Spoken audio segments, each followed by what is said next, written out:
Hello, everyone. We have spent weeks of our time over the course of what has only been a day or two in the world exploring the city of promise, the island of Hermea. Reclusive society overseen by gold dragon, I guess dictator. It's still a dictator. You can have good intentions and big dreams. It's still a dictator. I hate this place. Let's just set it on fire. Oh, Roshin's there. Say less. Looking for some kind of answer on how to stop the return of Dayhawk. We have seen what just the tiniest fragment of his wrath looks like in Breach Hill. His full manifestation would have unimaginable consequences. Minkare, here in the City of Promise, has a plan to stop him, but I don't think at this point our party agrees very highly with his idea. I don't know. The more I get to know these people, the more I'm kind of, I don't know, maybe down with it. A solid plan like F, I think. It's, it's up there. It is a plan. Something that you are lacking at the moment, really. See, he's got a But plan. if there is anyone here within the city who might have another answer, it is an old Ekujai scholar, a member of the Leopard clan by the name of Xerxes, Doesn't look that old. who at the end of our last episode we found. You made your way through the prisons of Promise, past them to the warden's laboratory, and past that to The playroom. let's go. I like the playroom. I like that title. We'll go with that. I was going to go with Pit of Unimaginable Horrors, but Room of Death? I like Playroom. Playroom is better. I don't know. And at the back of that, in a small cell, decently well appointed, but a prisoner all the same, you came across Xerxes. One arm in a sling, some degree of injured, but looking otherwise in good health.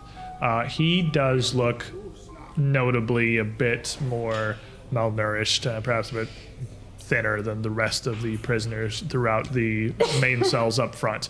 You'd walk past all of them. They all look like they were perfectly well taken care of. Xerxes, not quite so much. He is pale for an Ekujai, seeming some of the color perhaps even has drained out of his skin. And as we left off, you had a very brief exchange where he didn't seem to believe that the group of you were real, that this was some further torment of Warden Plus's design. But he said something that he caught on, I pulled out the necklace. and he looks across. You pulled out the necklace, is what it was. Yeah. And as you did, Kaladar fell away into the floor into a pile of webbing. And out from that pile of webbing comes a single outstretched hand, grabbing the floor, pushing and pulling up, ripping the rest of the way, and out steps Esphus. Fully garbed in his armor, bow still slung across his back, mask drawn tight down his face, but this time he reaches back behind him and down into the pile of webbing to take hold. Now I told you, Valentina, that it is not an easy transition from the boneyard to here, but it is one you I adjust just to. don't see why it's not. Oh. And then slowly pulling out of the pile of webbing comes Valentina with Esphus. That was a thing. Okay. And the webs slowly fade away. Just Goodness gracious, the life and death and the birth and the rebirth metaphor is very strong with this one. It's actually creepier to see someone other than us just pull out the webs. I don't know why. Seeing him do it's very calming. Seeing Valentina do it's very creepy. It's not a pleasant experience to be the one either. I think it's because his facial expression is just so. By like, all nothing. the sun touches in Ketafis' realm, what is happening? A lot.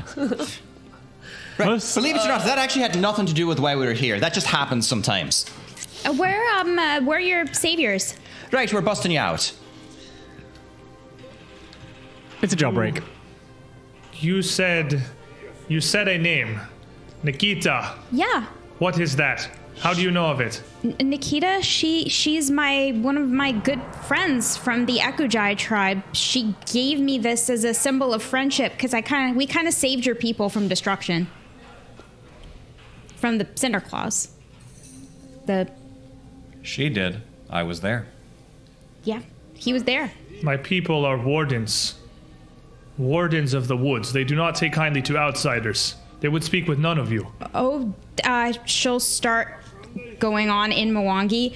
Oh, not only Your knowledge of our tongue is nothing. A third of the city above speaks it. Okay, But that. let's see. There's a woman who lives with you who's kind of a spider person, and Nikita enjoys, she likes mangoes, and, Stop. Dancing contest. Stop. We totally beat all of your kids in a spicy pepper eating contest. I gave that to Nikita. And she gave it to me as a gift. We exchanged, I gave her my mother's necklace. That's how good of friends we are.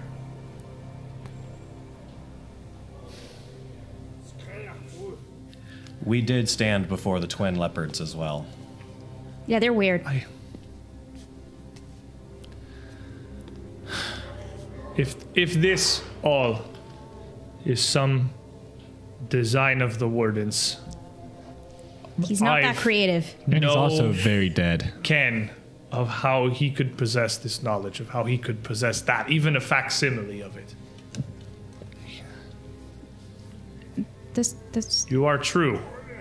You are real. You. The guard commander also asked us to step in and get you out. Captain Arumalo. She hasn't forgotten you.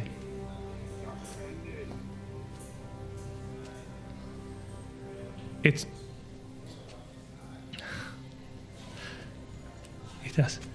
has been years. Oh, you're in love! That's so cute! Why now? What has changed? We're here now. There was no one else in Promise she could send in after you. But we're here. Also, to Hawk be about to break out and, destroy the world. That's another reason why we're here.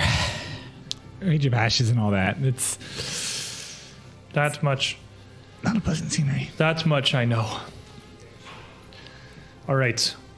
I am yours. What is your plan? You have an escape, I assume. Oh, yeah. At the moment, the city's looking for us, but we should be able to slip away unnoticed. They don't realize we're down here yet. Okay.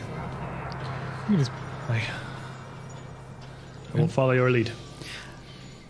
Is the warden dead? He's in pieces, yes. Good. Well, The world is better for it. The sun will agree. shine a mite brighter. Agreed. Those things. We may have some time before we're able to talk once we're topside. Ironically, here is where we have the most amount of privacy.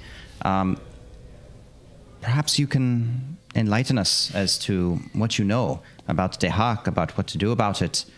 We came here seeking Mankari's advice and didn't expect to see this livestock pen as a city. Do you think I can enlighten you?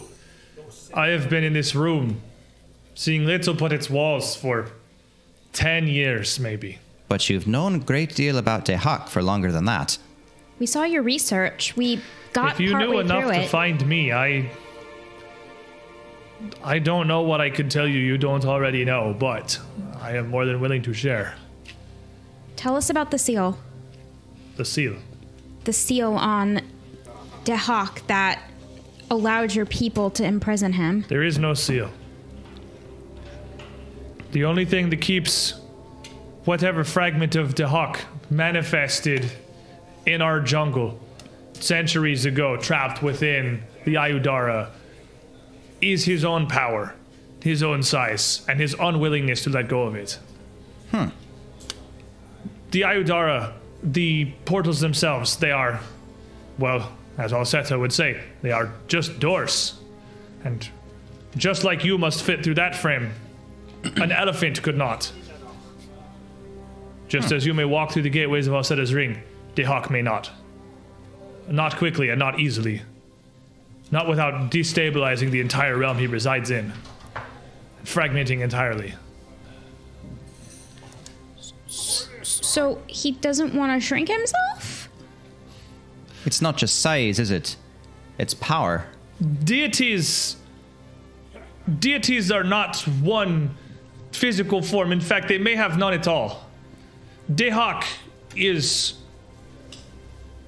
He is an essence. He is an energy. He is a power. He may take a physical form, but same as the door. A crack in the ceiling may let droplets through, but a river could not pass. Couldn't he just go on like a spiritual diet? And Dehak is an ocean. You're trapping a dragon using its own greed. Oh, that's delightful. It is not just his greed. It is, as you say, perhaps, his power is an easy way to define it. The power that he would need to forsake to leave Alcetta's ring would leave him near nothing. Not just a fragment of himself, but a shadow, an echo, an infinitesimal speck. He would not be able to leave without letting go of what makes him Dehak. Not once. A river could not pass through a crack at once. It could over millennia, and that time is coming. Okay. I'm getting the idea now. Is there a way we can... strengthening the gateways? The gates are simple magic, mortal works. The only reason that our spellcraft, our ritual, was able to seal Dehak within them forever ago was the immense amount of energy that we put into it with our own sacrifice. Hundreds, thousands of our people. A sacrifice Mankare is hoping to duplicate, and in his mind do better at. The sacrifice that will fail. His version of the anima invocation will not work. What did he change about it? The souls that we gave, the energy given into this ritual, our people, we took only our Kaledi and the closest to it, those of most pure soul, untouched by gold. Those with no attachment to the physical, their corporeal, even their spiritual. They were ready to give everything. That is the essence that he lacks. The people of promise do not know. They cannot give their essence if they are not aware. It does not matter if he thinks all of them would sacrifice everything. That they have to make that choice. It will not work if they are blindsided. Mankare's own methods work against him here. He does not believe me. That is why I am here. That is why I was sent to this prison in the first place. We argued over this point for weeks, for months. He has researched this ritual in incredible depth, as have I. And we have drawn different conclusions. But I swear to you, on Ketefis and everything, it will not work. Choice is the central factor. The souls must be released willingly. And they cannot be willing without choice. He simply does not understand. I do not know if it is his perspective, the way he thinks, his draconic mind. Perhaps, in his view, were all the citizens of Promise dragons, maybe it would succeed. Maybe their level of understanding is just beyond what we can grasp. But they are not. They are men. They are human. Humans are capable of tremendous sacrifices, but they have to be knowing what they're sacrificing, and they have to be ready to do it. He is not willing to take that chance. He tried before. What were you saying, Valentina? I was about to ask if you were in here because of that disagreement, which you answered as we spoke. Do you think that the sacrifice of, I don't know, one dragon would be the equivalent of many humans or elves? You think Mankare is unattached to anything physical? Remember the size of that pile of gold. Look at the city around you. It's all his hoard. He'd never give it up. I mean, this is the hypothetical exercise, not necessarily one that might come to pass. Another question is there any alternative? Is there anything else you know of besides this invocation? Maybe, but Only theories and hypotheses, nothing tested, nothing tried. We'll take them. Theories and hypotheses are better than air, so...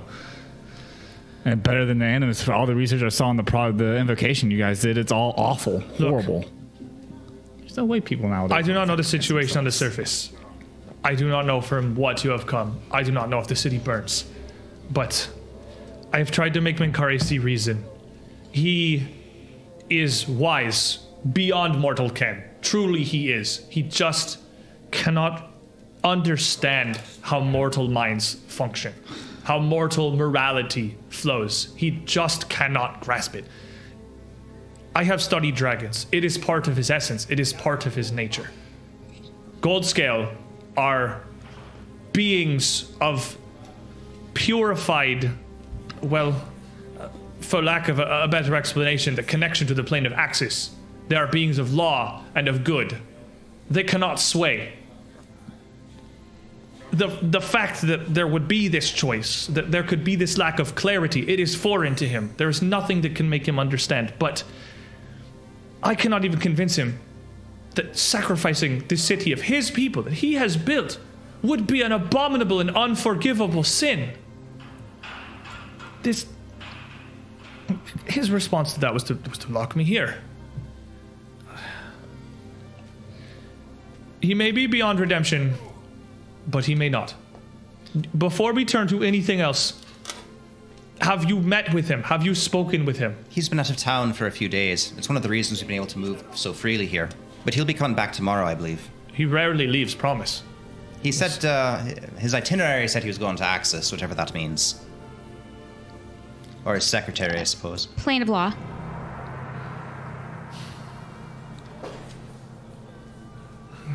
You say that the sacrifice would not work because they are not given the ability to choose. So my question is then, would that sacrifice be enough to break that crack, to open that dam, to allow that power of Dehak through? Maybe. The anime invocation has been tested once in all of history by my people centuries ago. It has had one trial. Almost everything we research is theoretical. Yeah. N of 1 is hard to mess with. You can't really know what's going to work. Well, you'd know it was going to work if you did it exactly right, I suppose. At least you'd have as good a chance as any. But everything is different here. Conviction and choice are very powerful things, as you have touted very loudly here, Roshin.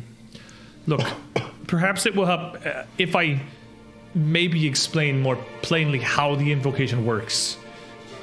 It weaponizes the souls of all of the secondary casters of the ritual, all of those who are contributing to the conductor.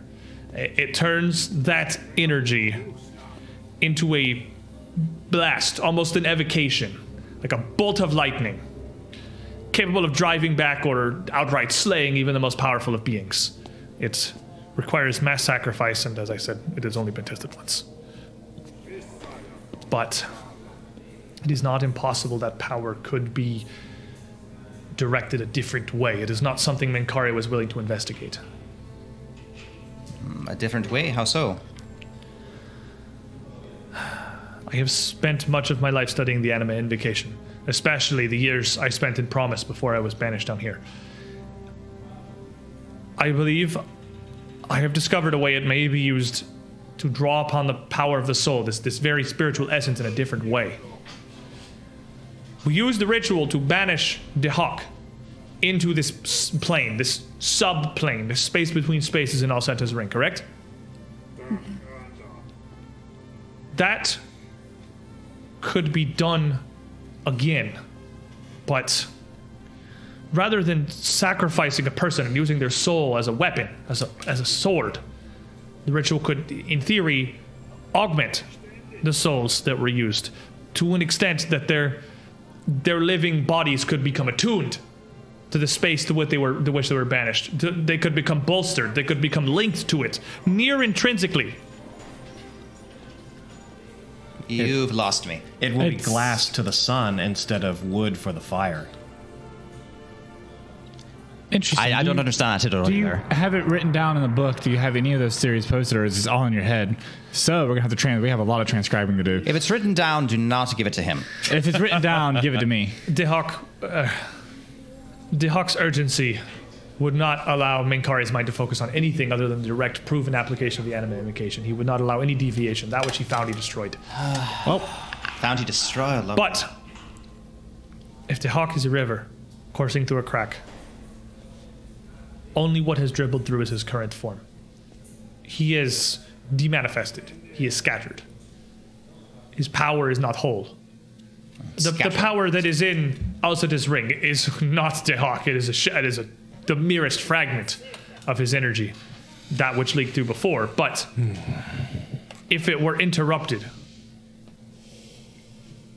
if the anima invocation were reversed, what emerges from that ring, should he break free, will be unstoppable.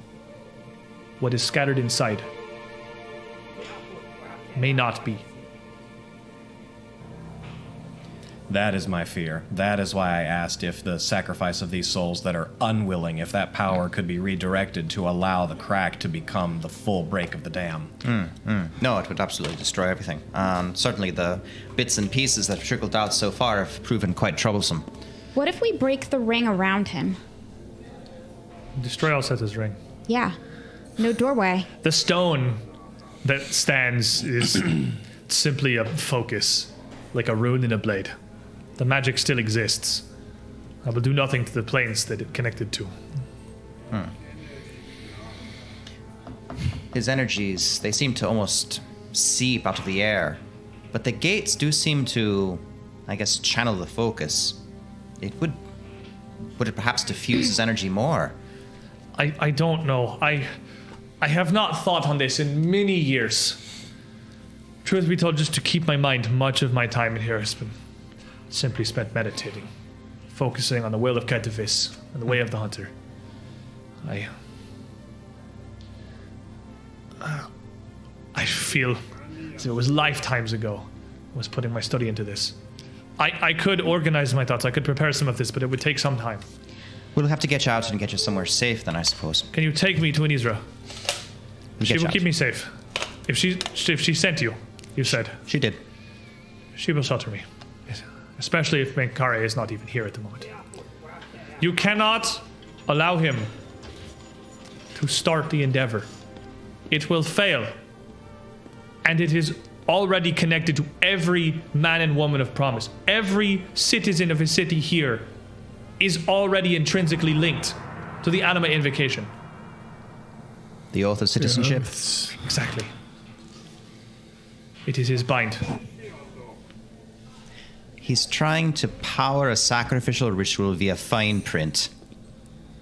How very lawful. That is all his contract of citizenship is. A link to the anima invocation. it's not even a sacrifice Can we break at that it? point. Perhaps, but surely it would take us more time to figure out and commit how to do that than it would take him to perform it. He seemed like he had things near ready when he locked me away. It's been what must be near a decade since then. I am honestly amazed he has not committed the ritual yet. A decade? It's your sense of time seems different. When we spoke to the guard captain, she said it was a matter of months. She didn't have the feeling that it was decades. Certainly, that didn't seem like it was decades for Nikita. She was... He just kind of looks up at the ceiling. It is hard to see the sun. Do you use the Aladdin calendar for in the Mwangi Expanse? We track time in a way that is similar. The seasons pass the same way for everyone. A year is a year, though we may call it different.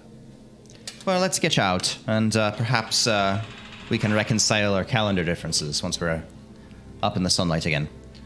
And not that blasted fake sunlight in the Grand Dome. I do not know who you are, why you have come to promise, or how you have found your way down here, but I am indebted to you. Truly and forever. I will help you in any way that I can to stop the glorious endeavor and or whatever ends you may have, but We did also raid Minkari's archives. Do you know anything about the Dragon Orb of Golden Kind? Or Dragon Golden Kind? Know anything about that at all? it sounds vaguely familiar, but what it is, I could not know. Still missing. Okay, that's not good. Minkari wouldn't just carry that around with him, would he? I mean, he might have a piece of it embedded in him. I don't think he does. Treagle was working on it to repair it, and then he sent it back to Promise. Someone in Promise has it. Someone has to have it in Promise. But what about all the shards that we found? That's another thing. Why would he just not piece those in? It seems odd. I don't know. This is a mystery I cannot help you solve, but Regardless, surely it is one better explored beyond the confines of this prison. I do not know how you have gotten here, but surely you did not evade the notice of the Citadel guards. Oh, no, they're quite busy looking for us, but they haven't found us yet, which is the important bit. We were invisible. Well, We bit more started than in that. the archives. Will buy time, but certainly will not buy forever. They started in the archives, then we came here. They would never think to look in the prison for us. Yeah, why would we go break into a prison? That's just dumb. Well, hopefully we should be out before the shift rotation occurs, because the mess we made up front certainly would alert them that we've been down here. Onward then. Onward. Do you need some help with that? He seems injured, correct? He's got one arm, like, clearly in a sling that's up around his neck, but beyond that, he looks like he's all right. Oh. And he just kind of shrugs one shoulder. Oh, my arm? The bones are fine. I can move it around. It is simply less painful to hold it this way. Well, the warden has taken much from me. Yes, the man is... he's well suited where he is right now. You mean splatter on the wall? And the floor and a bit of the ceiling. Krasach, and I'll throw a heal spell on him.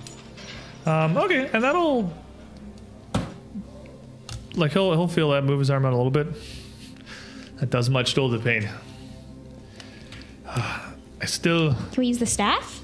It takes too long. We need to get out of here. And I do not feel a great strength in this arm still, but I thank you for your aid. We can treat you a bit better once we get some place where we can take a breather. But like I It's said... the least of my worries. Mm-hmm. If you can get me to Anissa, she can keep me safe.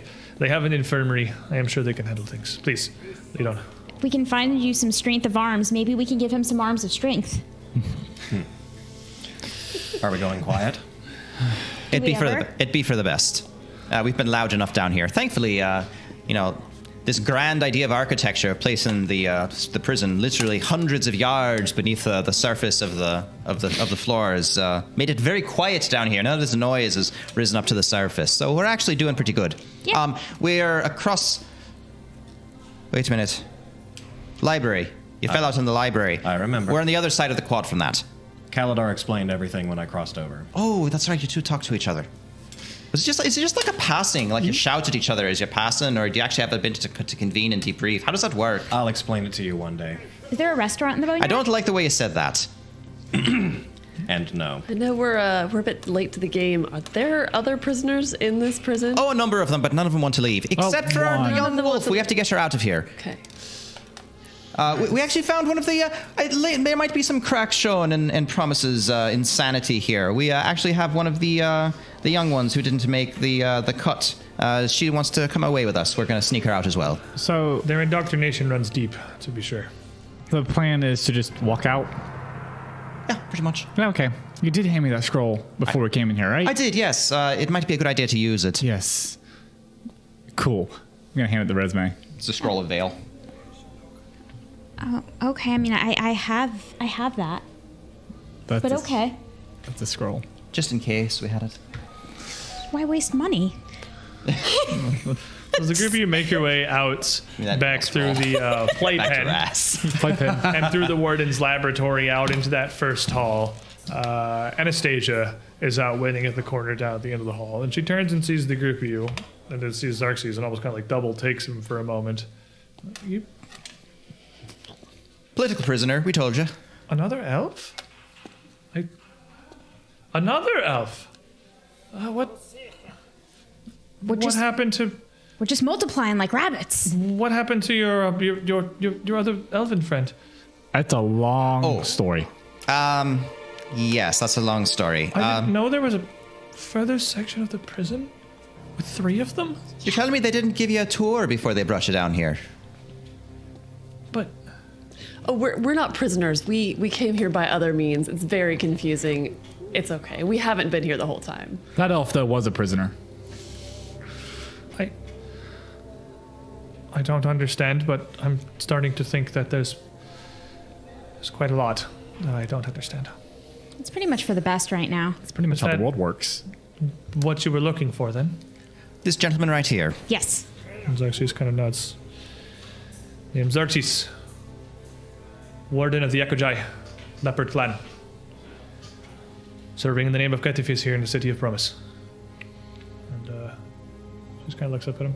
My name's Anastasia. He nods. You are wise to follow these folk. I do not know them well, but by their presence here, they have already demonstrated their skill and their bravery both. He did walk through an absolute slaughterhouse. He saw a lot of corpses already. Yeah, the 2 rooms that he's walked through here. And he seemed to be not one iota of sad about anything. Walked past all of that. Not the warden and his monsters. No. Please, people. Let us continue. I would be rid of this place for good. Same. Smells funny. The group of you make your way back up through the prison, past the 2 guards still sat within their cells. One literally just sat on the cot. The prisoners sat on the ground in front of him in the corner, and they're just talking. The other one leaning back against the wall, her arms crossed, just looking out to the bars as she hears the group of you approaching, stomping along in your group. 3 people larger than the last time you passed by now. They just kind of follow you with their heads as you walk past into the antechamber at the base of the stairs, and then I assume. Yeah, let's veil this. Let's veil these people. It's funny. That one guard, his door's not even locked. Yeah. He still thinks it's a magical wall. Yeah. He's not gonna sit there and just keep trying, hoping it's gonna go away eventually. He's just like, whatever, I'm in jail. Like, I tell the desk, like, it's actually kind of funny. I just put a magical force field in front of me, couldn't open it for like 10 minutes, and that was it. He can actually just walk out whenever he wants. He even has the keys. Like, it's funny. And Tarsus Lucius Maximus. And I'm gonna drop a 7th level veil over all of us. okay, and what are you veiling them as? We are all human. We are the humanest humans ever. We are real human. we are the blondest, most blue-eyed. Perfect. We are humans. perfect We are humans. definitely just normal humans. The human dictator would look at us and say, "Those are normal humans." That Just belong like here." myself, Lord Lamond Breached, That's and it. perfectly normal. human. And we are all speaking, just perfect, just the king's English, whatever these people speak. They speak everything. Yeah. So are you dressed like prisoners, or No, you just... we are dressed like guards. Okay. So if you're dressed like guards, I guess it's largely irrelevant what ancestry you are, since your entire body is just covered in plate armor. But you're humans underneath it. Well, when we lift our masks, they gonna be human faces. They don't even have movable visors. The entire thing is like, I'm pretty sure they don't. No, they don't. They don't even have movable visors. They are just full like Spartan helmets or Yeah, something, they are. yeah. They are like full Spartan helms. They're very Spartan helms. I'm the captain of the guard because I'm still running around with the only Herman lore here. So That's at fair. least I know who all the guards are. Right, you robbed that guy's brain meat. I did. So I'm gonna just pick some names out of his brain, and we're just all gonna be, those guys. So are your Citadel guards? Then I Yeah. assume, not city guards. Correct. Okay. Yep. 7 Citadel guards. No, we're gonna be city guards. City guards. I'll suggest city guards after I see that we're Citadel guards, because the Citadel guards all know each other. That's fine. We'll be city guards. 7 silver armored city guards, steel plates, not the full guild, making your way up the winding staircase back to the top of the tower. When you arrive at the landing in the center of the tower, you see a couple of things. Kaladar left a nice little present behind that door Yes, for he did. anyone that might come in.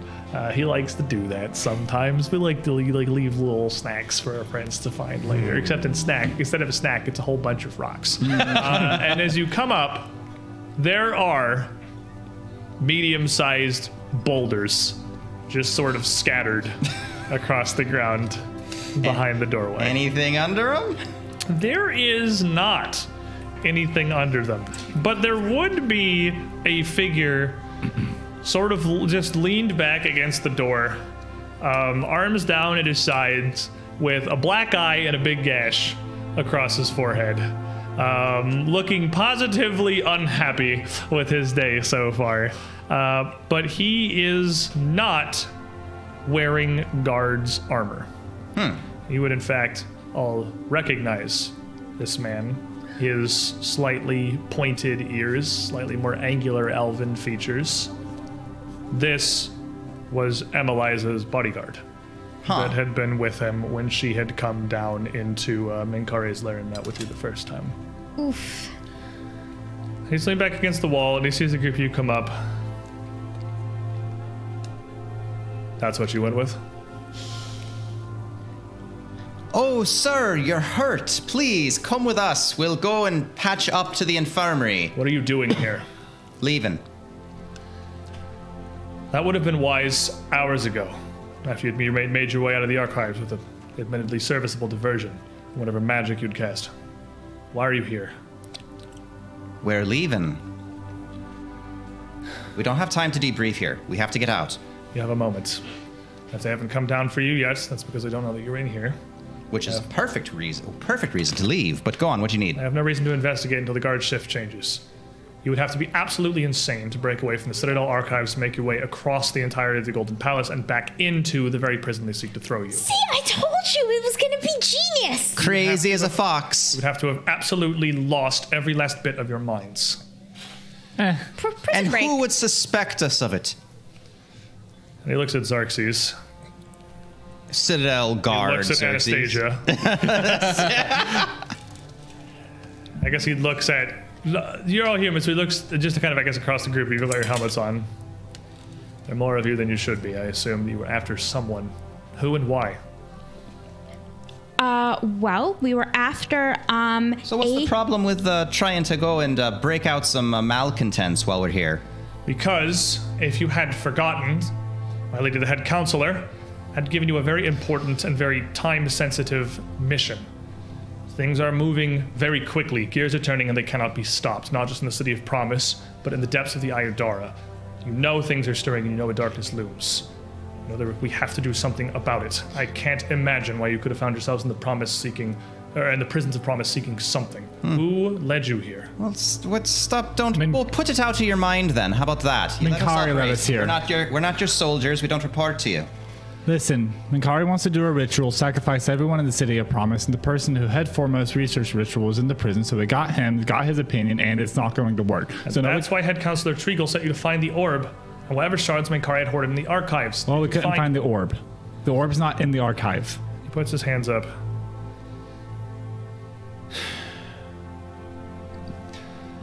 Let us step this back. Let me begin again. My name is Warden Renar of Bontamar. I'm a member of the Council of Enlightenment in the City of Promise. And I'm here at the behest of our head councilwoman, Emiliza Treagle. You have a very important and critical mission, and may be the only people who can save not only the folk of Promise, but perhaps all of Galarian. What have you found? Shards, no orb. Ritual, not going to work. And a guy who has an idea on how to make the ritual work, but in a different way. The only thing I can say is that Minkari's idea of stopping the Hawk from burning the world is sacrificing all of Promise. Every single soul that's taken your oath of citizenship is tied to the ritual now. And it's not gonna work. And it's not going to work. It needs willing sacrifices, not people led to murder. Informed sacrifices. I don't want to believe this, but with everything that my lady has discovered recently and everything she fears about Minkare, if what you speak is true, it's even worse than she imagined. She spoke of a darkness that had been growing in him recently. I think this has been his plan the entire time. entire time. It's Since the founding of the city. centuries in the making. He built his entire city to be a sacrifice. Yeah. He started with Breachel. And Xerxes takes a step forward. I do not know who you are, but I am Xerxes, Ekujai of the Leopard Clan. Scholar of the anime invocation that our people cast the Seal de Hawk within the Ayudara, within Alcida's ring generations ago. Menkare brought me here as an advisor for his ritual, to help him study and to help him enact it. What these people speak is true. The ritual requires sacrifices, a great number of them, good and pure souls. And that is your purpose, and I am sorry this is how you have to hear it. Renard just kind of bows his head. Don't look at me. I'm just Bob the city guard. When it rains, it pours. I have no reason not to believe you. You didn't find the orb.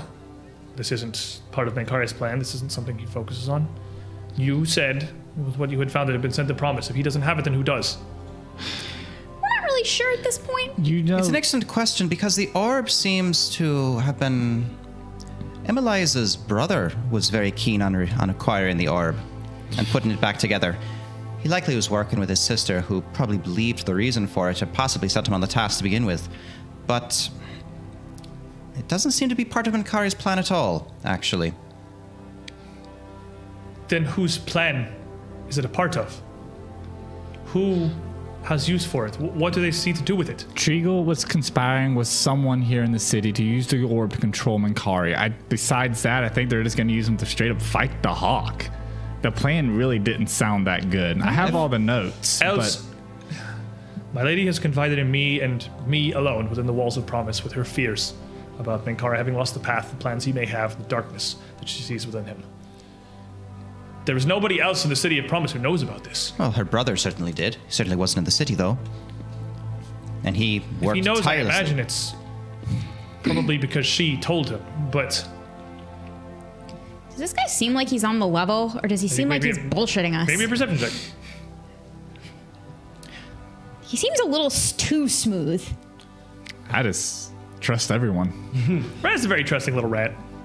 He likes everybody. That's a nat 20. With a nat 20... That's a 52. A 52, which is... You even trained in deception? Okay, that is... I mean, I am. Him. Oh, him. That is, he seems... He does seem like he's not just... I mean, you feel pretty confident that he's not BSing you. With a natural 20, I mean, like, that's gonna bump you up to a critical success. Yeah.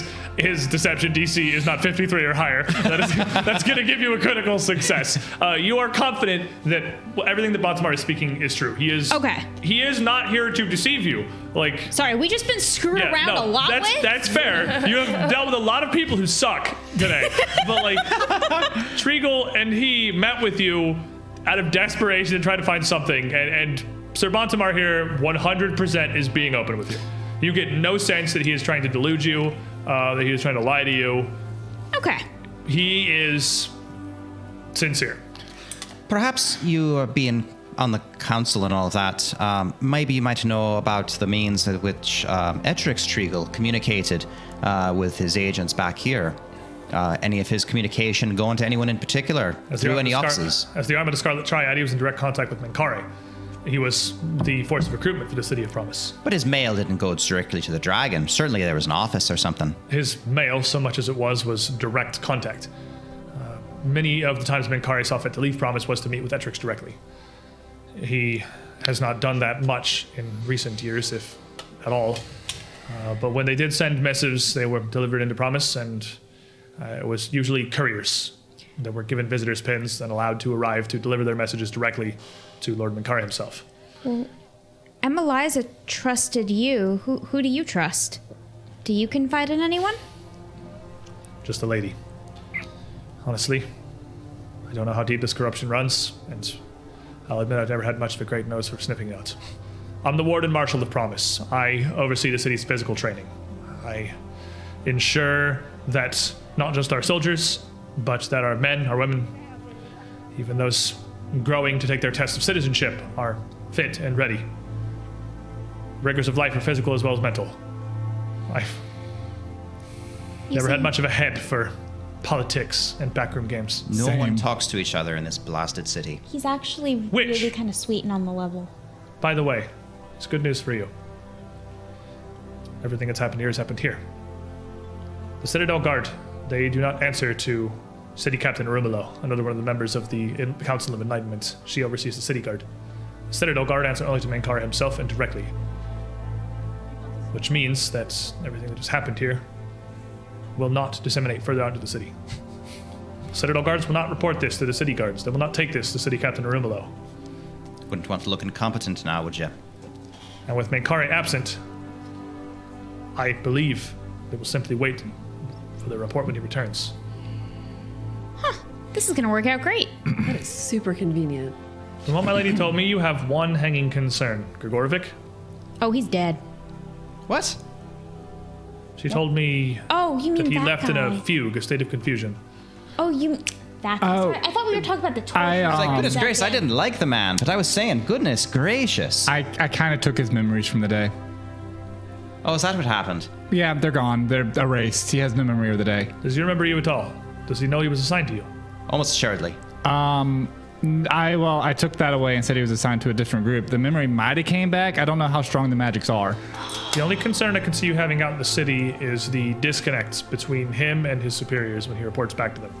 They'll know who he was assigned to, while he does not. I don't know how they take that information, but admittedly, I suspect you'll have an easier time blending back into the City of Promise than you think.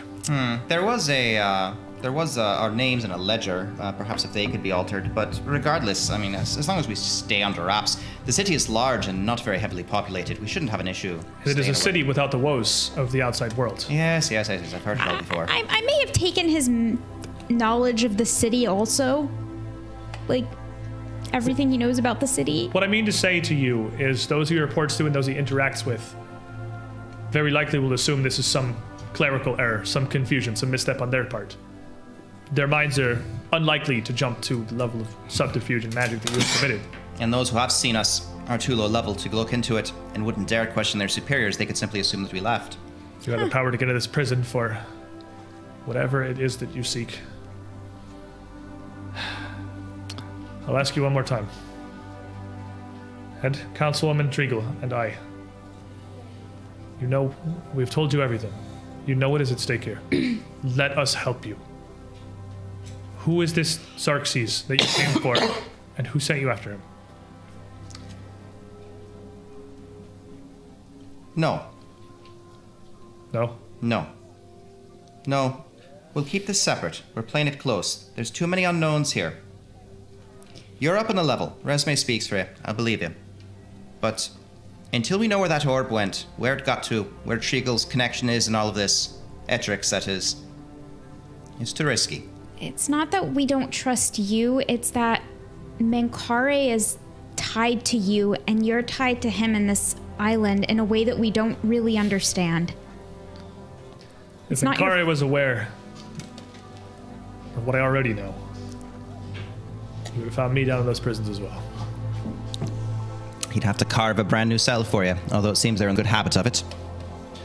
Very well. You said you did not sign the orb. You found some shards. We found shards. May I have them? I'll take them back to the lady. She can stash them in a place Mankare will never find them. I want to hold on to them. Listen, man, this is my entire life's work right here. Like, I've been researching these, and I finally got an artifact I've been reading about in books my entire life. Well, at least like 15 years of my life. I don't know what game you think we play here. You are not playing a game. I feel like they're safer with me. Mankare has the resources of promise at his disposal. The Citadel guards know that you were here. The city will not seek you, but when he returns, he will. If you have the shards, they are in danger. Whether or not Mankare has the orb, we cannot let any of the fragments of this power fall back into his grasp. He has no reason to suspect the lady or myself. He will not look at us. His gaze will not fall upon us. No. I trust myself more with these shards than anyone else. I trust them more than I trust my train. Moreover, I think the shards would be perfectly safe in Mankare's custody, to be perfectly honest with you. He wasn't actually doing anything with them. We were just sitting in a He was box. just keeping them in a drawer. You're not going to get the rat to give you back the shiny things. It's not going to happen. But no. I suspect Raz is on the same line of thinking that we all are. There's too many unknowns here. One thing I am certain, if the entire orb is reassembled, great misfortune will come from it. There's too much blood and too much death in it. That much, I'm sure we can agree on. We don't even know where the orb is. With everything that you have experienced just in your days in Promise, can you truly say, look at me.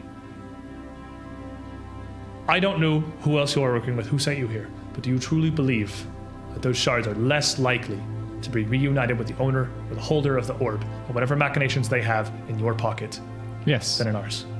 Yes. And perhaps we were fools to put our faith in you.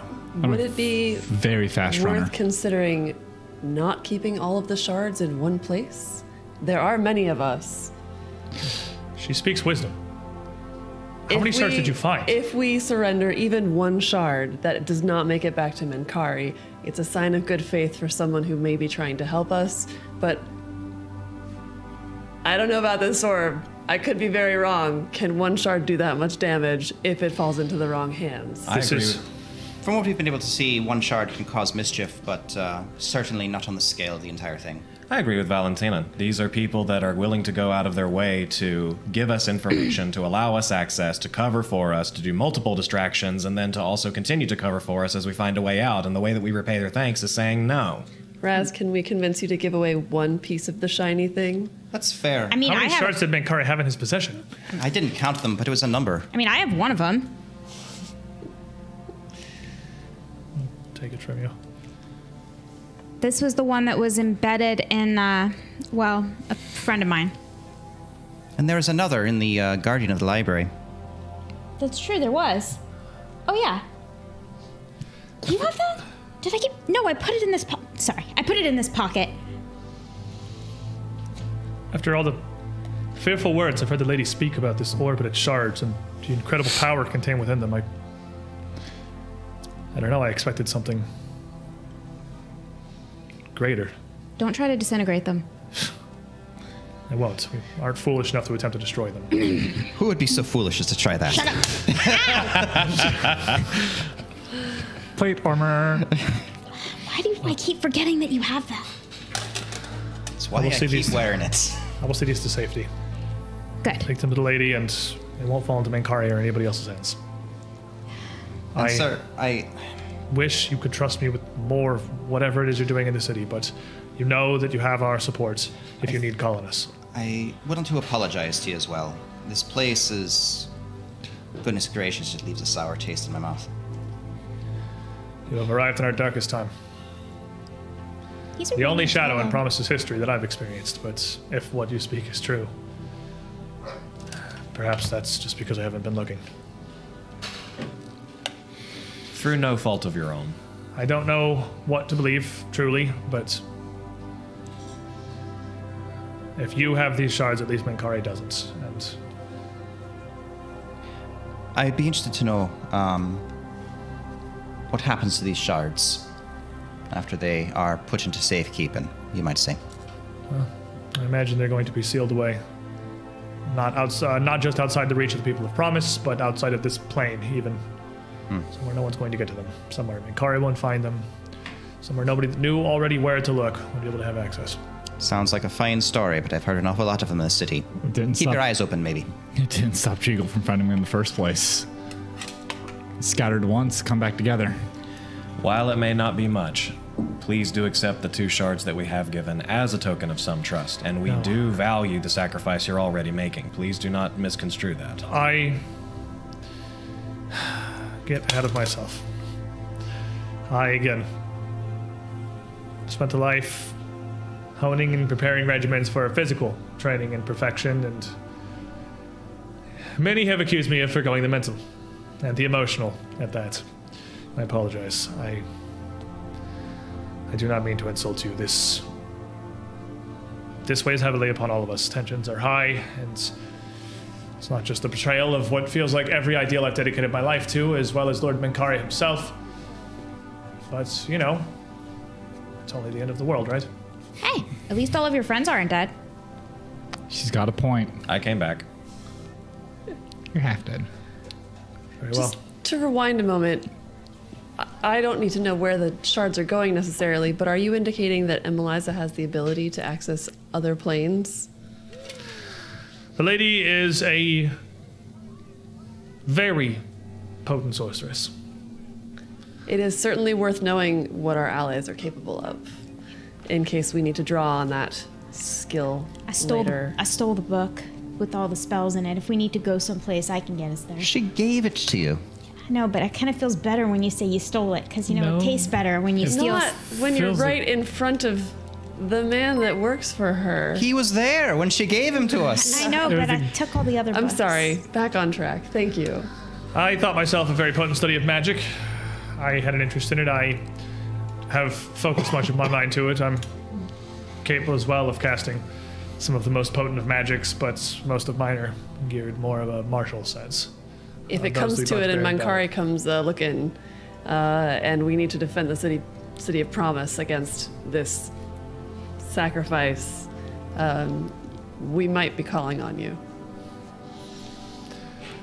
You could have told me even a handful of months ago what would transpire in these last few days, and I never would have believed you. But if my blade has to be drawn against Lord Mankari to prevent whatever machinations he has against the city he built, our city and my people, I'll offer it gladly. Are you capable of holding a blade against Mankari, given the oath that you've taken?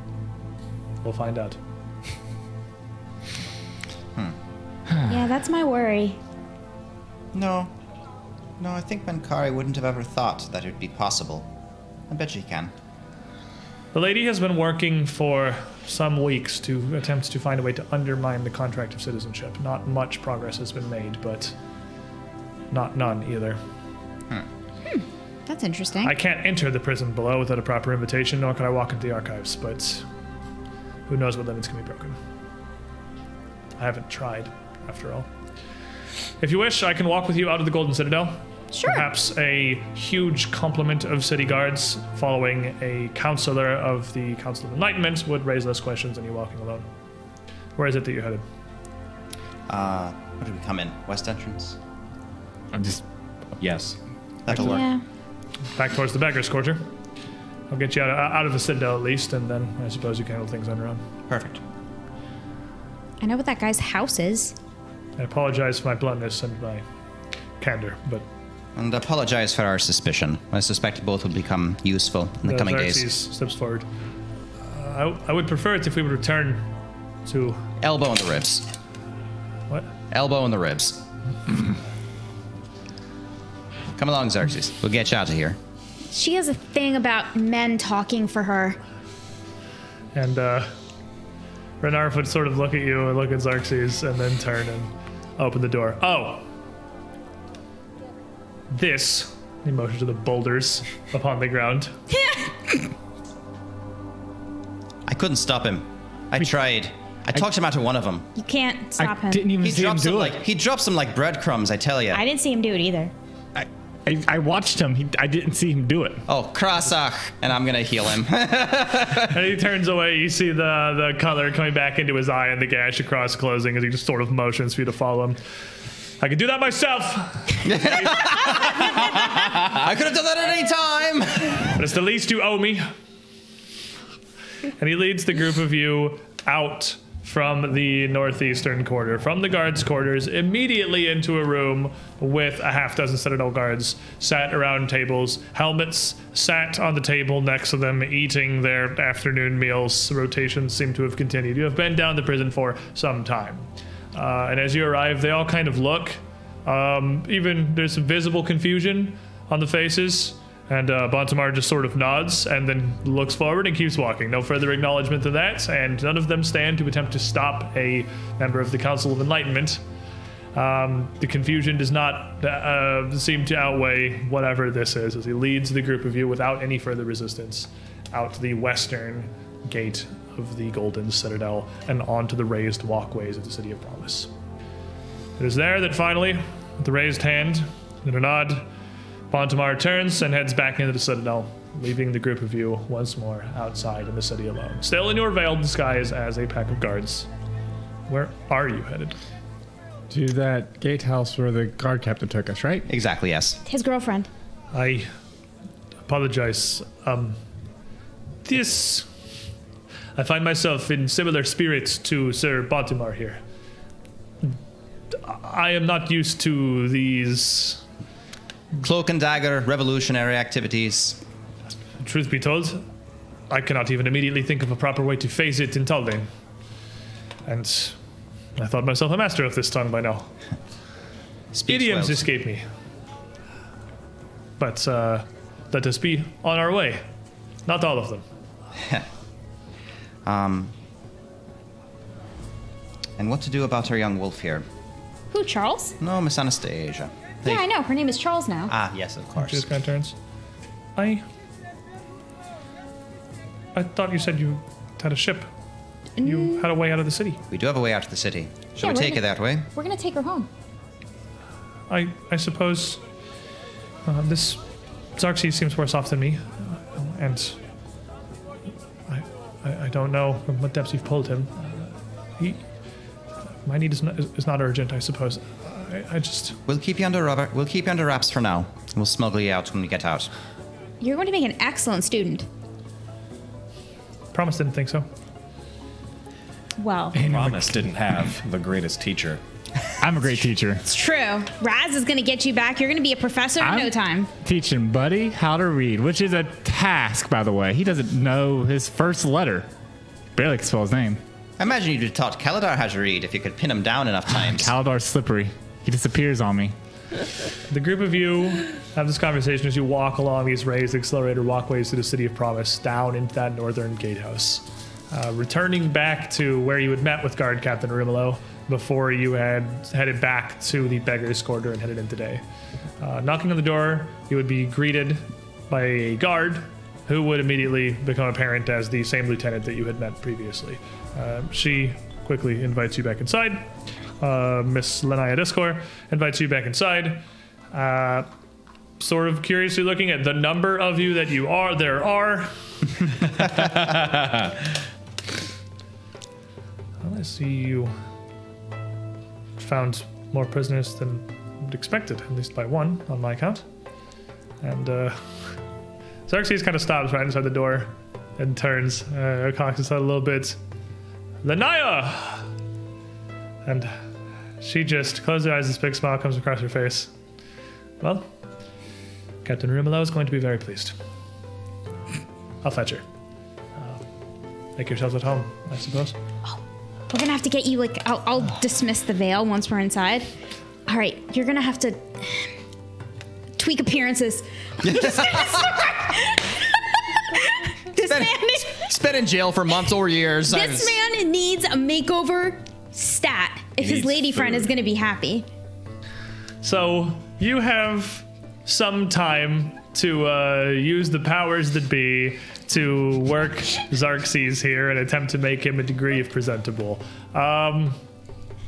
Your idea of presentable, you elven woman from the north, you and I know what his culture is. I can make him presentable according to his own You've culture. also spent enough time with the leopard clan at this point. You kind of know what you're I'm after. gonna make him GQ Mwangi style.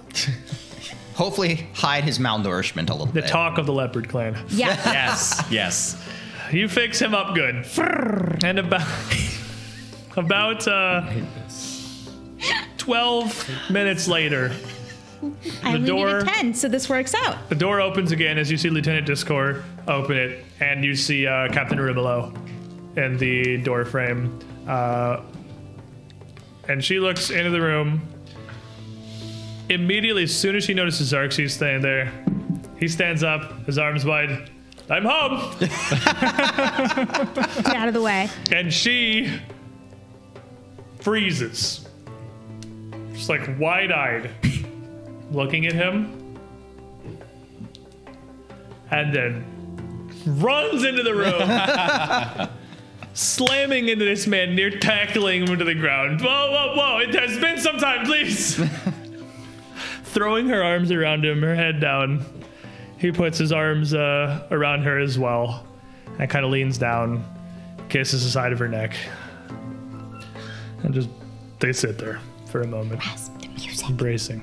The music. Music would ruin this moment. That's only in plays. Gentle guitar. Gentle guitar. I think a horn would do better for this. Oh, let's get him some space. Yeah, Put the agreed. horn away. They're still seemingly completely oblivious. Possibly actually completely oblivious to this conversation. We're just gonna give him some room. We're gonna go to another room. It's actually the most satisfied moment I've ever felt since entering this blasted city. Estes, what's the most annoying instrument you ever heard? Don't answer him. What? What is the most annoying instrument you have ever listened to? Silence. That is not an instrument. That is a weapon. That is one of the greatest instruments that I have ever heard. That's not the answer that he wants to know. Oh.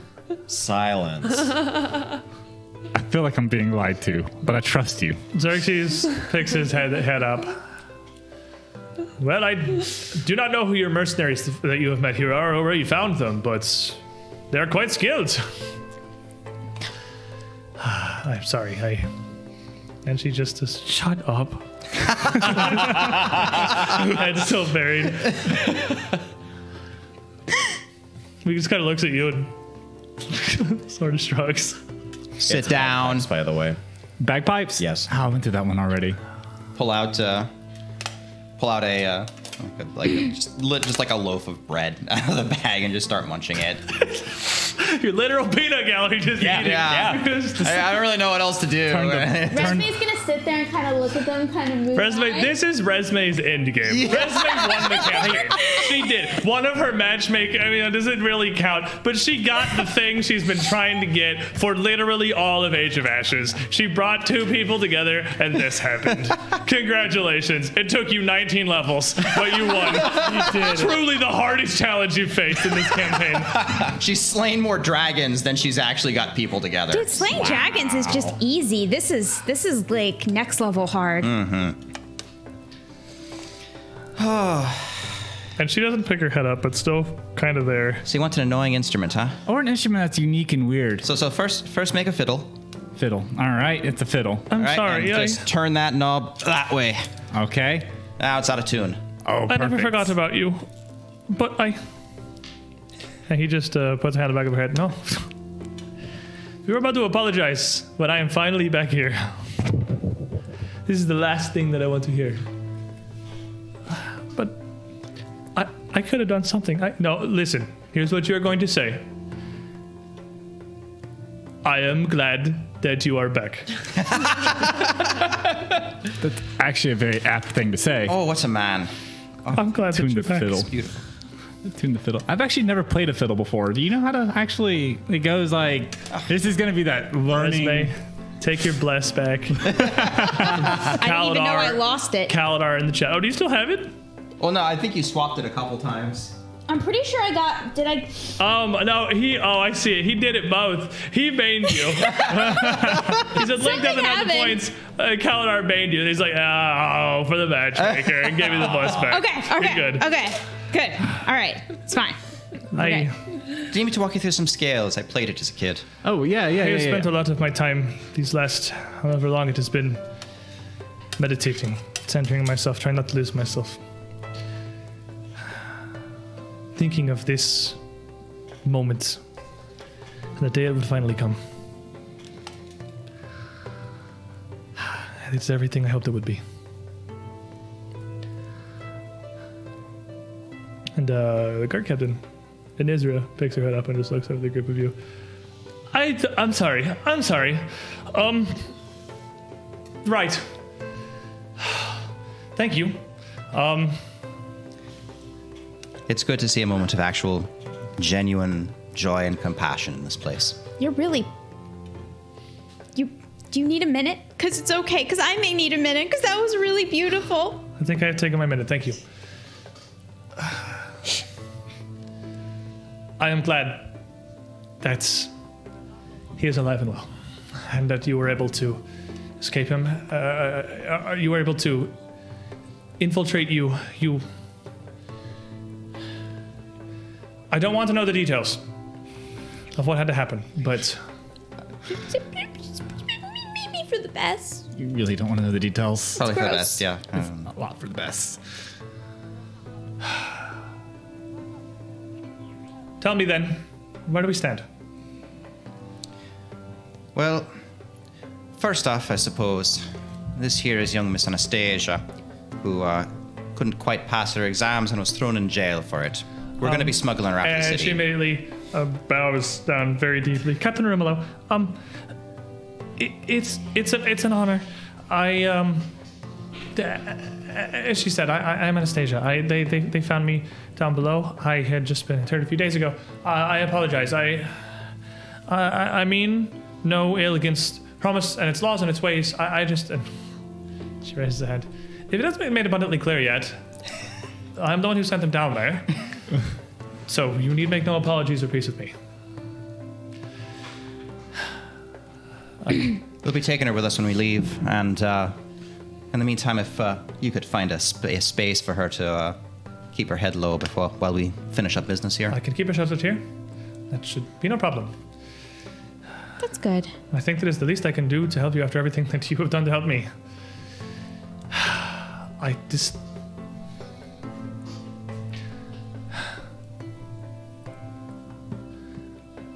You're gonna make such beautiful babies. And Xerxes puts his hand up. Do we not have to wait for Minkari? Has she finally seen the light? How many years was I down there? And she just punches him. And that's response. Those brittle elf bones. The sling! I just fixed We just fixed that. I see she knows elven diplomacy very well. She's like, if that's not what you wanted, then you would choose your words more carefully. Look. Bless AJ for playing both parts of her roommates. Rightly so. I'll do it You deserve myself. it. You deserve it. It's Yeah. great. I feel as if all of our plans and our discussions before have left me. Well, What little I had was contingent on getting Xerxes out of the situation, hoping that he was still alive and well, and I never gave up hope, and here he is. well, it turns out that he actually is quite an expert on this ritual, which Minkare is hoping to go and burn the entire city down with in a foolish attempt to try to know. duplicate the betters.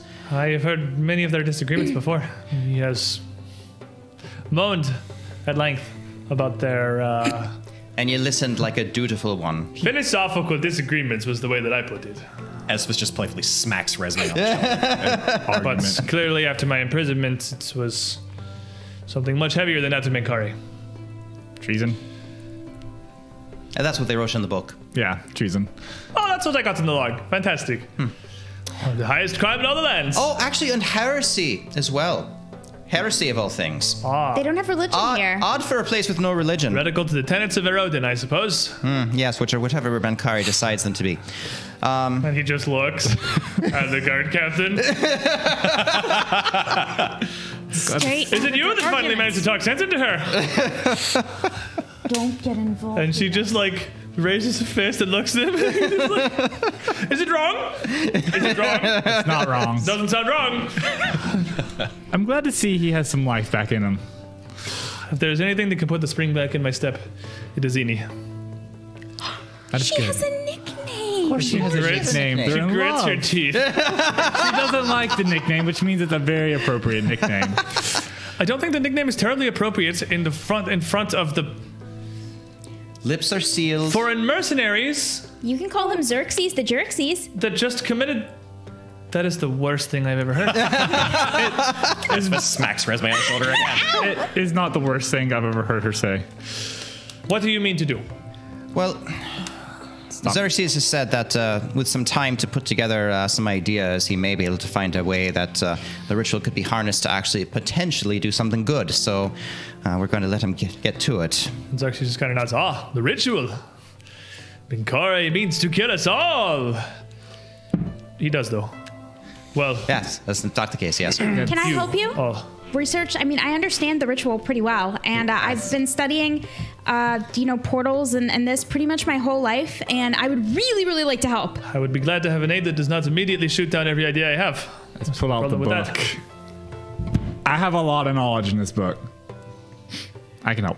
The both of them would probably be actually I'll be glad quite to have useful. it. Don't Do give you, him any what paper. are your plans to stay here? Yeah. Well, we need to keep our heads down. Arumulo kind of thinks. I think if possible, it might be wise to... I don't know the details of what happened, but keep up appearances, as it were. Are you in a situation where you can return to the beggar's quarter? Yep. Are, Without our guide, it might be I would just- raise some eyebrows. are, Pretty sure we She kind of burned that winces at bridge. that, but he didn't apparently leave in the best of condition. Oh, I took our guide's memory for the day. And I took most of his knowledge. I feared much worse, admittedly, so, I mean, that is good news for now. She tried to kill him.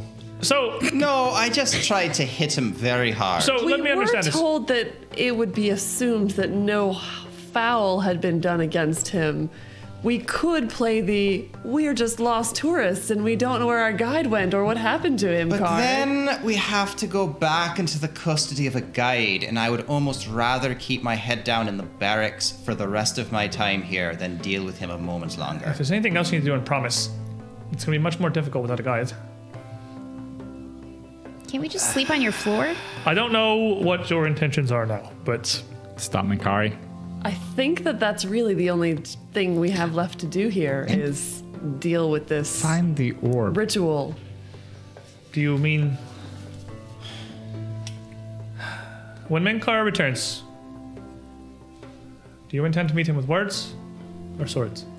Words preferably. I mean, that's his choice. And I think it will be wisest to return to the beggar's quarter.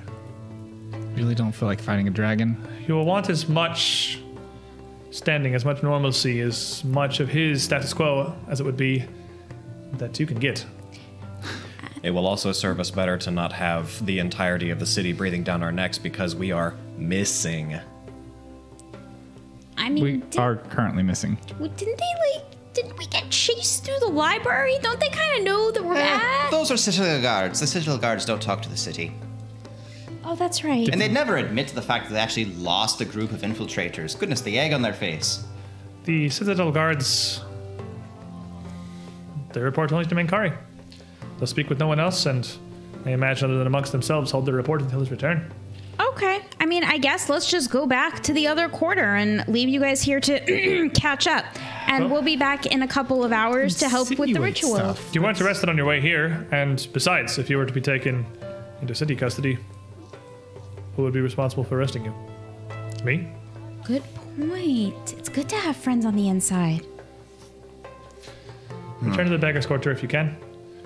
I will take care of Anastasia here. I'll shelter her here in the barracks. I'll make sure she has no issues. I'll keep her hidden. Good. She's a sweet girl. Try to, if you wouldn't mind, if you can find out what she's good at and let her go and practice at it a bit. Try to get her into the rhythm of things. She could be used with some distracting, I think. Anastasia's like, Yeah, she's saying it right. Oh, she might also have nightmares tonight. Be ready for that. What? Someone I guess decided to traumatize the poor girl. she needed to see what this She did not the need to innards of the see. city actually looked like. That's Or not the innards of the city guard. That was the innards of your brain. Let's not make it worse. I will attempt to put together my thoughts. I'll try to organize everything that I can. I'll try to remember, put to paper what details I can. Organize some research, some schematics, put together some of the details of the invocation, and some of my thoughts on this hypothesis, the redirection. I don't know how much I can get. You said you had resources. Can you leave them with me? Some of them, anyway. Oh, sure. I'll take my bag of holding, and I'm just gonna start dumping out Minkari's library. Xerxes. This book. Take it. Hold it. Xerxes. Xerxes. Xerxes. Xerxes. Xerxes. That's you. Mr. Xerxes. It's the rat mouth. It doesn't pronounce those Take hard this book. All consonants right. very well. Focus. Put both hands on it. And it's gonna take about 10 minutes, but focus. Yes. Infinite knowledge. Yes. Infinite knowledge. I've used one. Yes. Does that mean- Minkari's, in fact. That one's not Mikari's. That one's mine. Does that mean I have to put all the books back? Well, can't hurt to have cross references, I suppose. Oh, okay. I'll take whatever you'll give me. Is this your day? You just float throughout the world, adrift on the wind until people ask you for things and then you give it to them? I mean, only when the world isn't falling apart and slavers aren't kicking down our doors. It's all that I've seen of you so far in the whole hour that I've known you. I mean, in all honesty, It's been our life for the past year, actually. I don't really know who I am anymore. This is pretty much the person I am now, I guess. So yeah. I just like learning new things. I think I need seeing a new hobby. things. My hobbies are a little different. Your Fair hobbies. enough. Your hobbies are scary. all your Wish you the hobbies. best. Thank you. Good luck, sir. Do drop us a line if you need it. And Rolo again. I'll never be able to properly thank you for this. But know that if there is any way ever that I can aid you, I will do everything that I can. We're Thank working you. to save the world here. To be thanks enough for the both of us, I think. Well, you've made the world worth saving again. It's like And out of the Xerxes just sappy like, romance Xerxes just book. slaps her. Ow. Plate armor. Not fair. See? Right? You should take it up on it. It's actually quite useful. Yeah. I imagine the group of you head back to the beggar's quarter. Missed my book already. Oh, we're lost. The It would- city is so big. It would be really no difficulty at all to figure out the clerical error in the records and to have a new guide assigned to you. Tianda introduces herself, gives you near a word for word identical spiel that Gogorovic had given you when you were first introduced, and shows you to another room. We're gonna call you guide number 2. Definitely won't take this one's memories. Tianda gets everything organized for you. Bit of a confused receptionist. This has never happened before kind of energy. Profuse apologies. It's not the same receptionist who checked you in before. And They throw those in the dungeon when they lose people. like Renarv Bontamar, it was surprisingly easy to integrate back in. Menkare's golden system working against itself in the best way possible. The Citadel Guard only answer to a person who's not here. It's the best thing ever. And they don't work with the city guard at all. Shame. The same thing that stopped Captain Arumalo from getting you in the first place stops everything you've done from getting back out. It's like the FBI and the CIA. Oh, how the turns have tabled.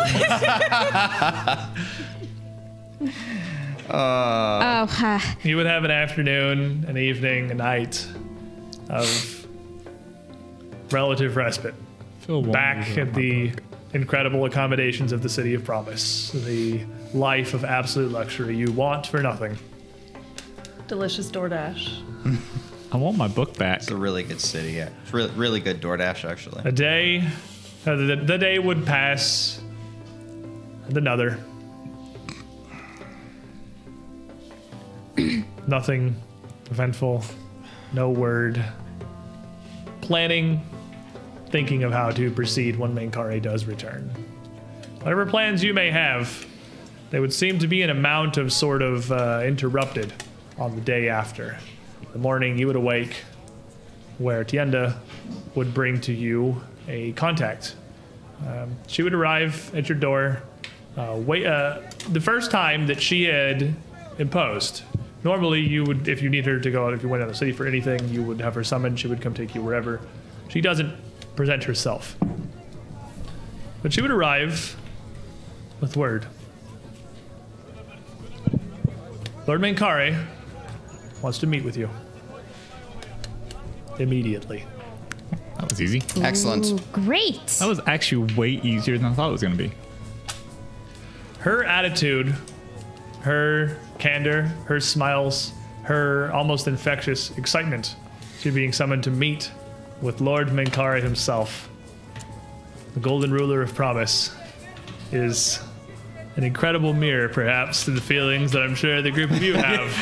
Well, we'd love to meet Menkare. Strap on weapons, battle plate. It's clear and immediate to Tiuda that she has no concept of anything that has happened, what this meeting may be about, or why you're being summoned. She is presenting this as an incredible honor never introduced to visitors who were not invited here for that bespoke reason to meet the Lord himself. This is one of the greatest wishes a humble visitor to Promise could have fulfilled. I wonder what she knows and what I can steal from her.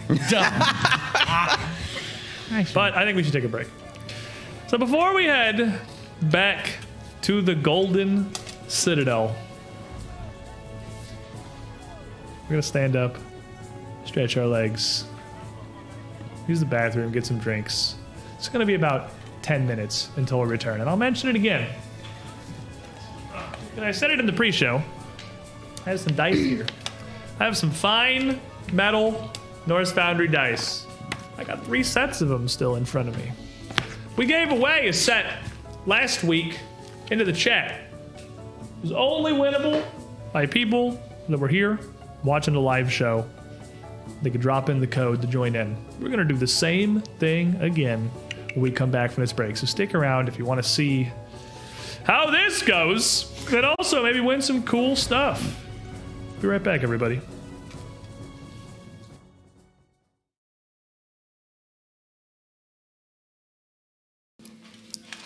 Welcome back, everybody. Before the break, I promised to give you guys a chance to win some Norse Foundry dice. So you know what we're going to do?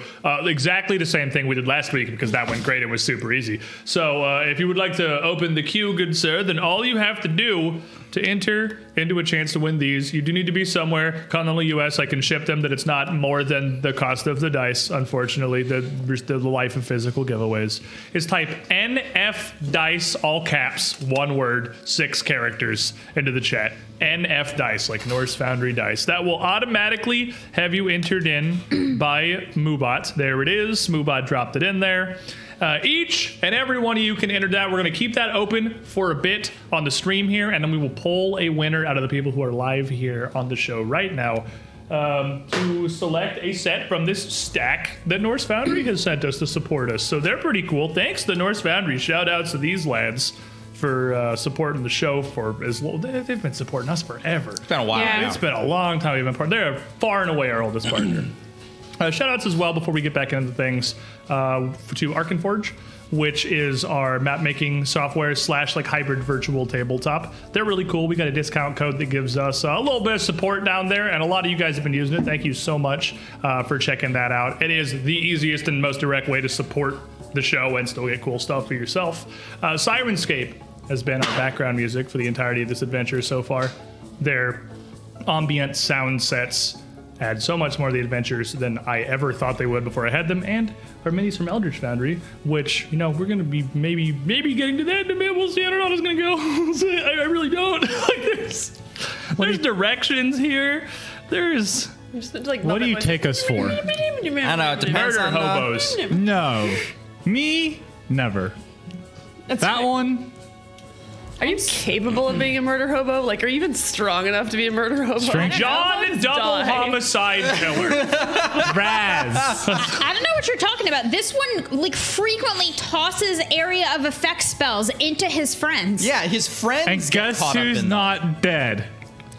My friends. These Norse Foundry dice we're giving away are, in fact, all whole aluminum. They are fully metal dice. They are chonkers, and they are great. They are similar to the things that we've been rolling on our show forever. You will enjoy the hell out of them. Again, NF dice, all caps in the chat, 6 characters. As we left off, you have been invited back to the Golden Citadel. Invited or summoned? ¿Por qué no los Commanded. Invited. Commanded. Yes. voluntold? I like voluntold. To meet with Lord Menkare. I assume that this is the thing you want to do anyway. So I do not think it is forward of me to guess that you would very shortly make your way through the City of Promise and up to the Golden Citadel. The situation in the Citadel is much as you had seen every time you had arrived in it before your last one, when chaos reigned throughout the world. But there are a great many more people in here than usual. A lot more of Promise's citizenry have come by to visit, to pay respects, perhaps even just to see their golden lord as he has finally returned. And he is immediately visible as you enter the citadel. In the center of the golden citadel is the council chamber. It is this recession in the ground, this circular space with the speaking podium in its middle, some 30, 40, 50 feet across. Sat on that podium is an enormous golden dragon. His scales glittering in the facsimile of the morning sun beaming down from the ceiling above.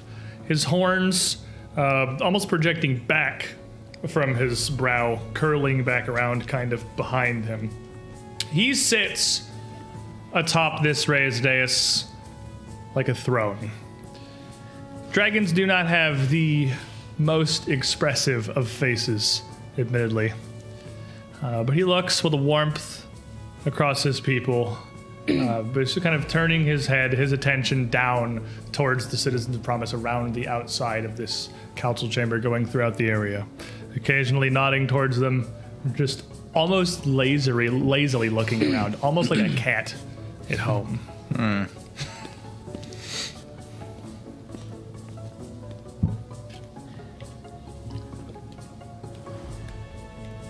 Yay, Mankare! I don't know Resme's her. actually gonna clap. Just clapping, like a couple people turn around and like look at you like you lost your damn mind. But this does actually get Minkar's attention. And he looks up and sees the group of you across.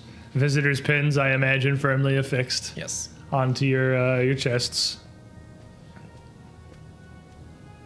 And he sits up a little bit straighter, a little taller, and his wings unfurl and fan out. They're spreading out across the entirety of this lowered council chamber area. His wingspan well over 100 feet across. This dragon is massive.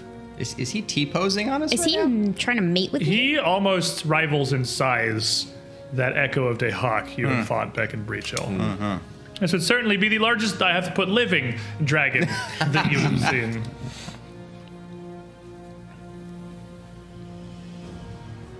You approach, Yeah, absolutely. Yeah. making your way up. As you come closer, he pulls and folds his wings in, looking down towards the group of you as smoke rolls out of his nostrils.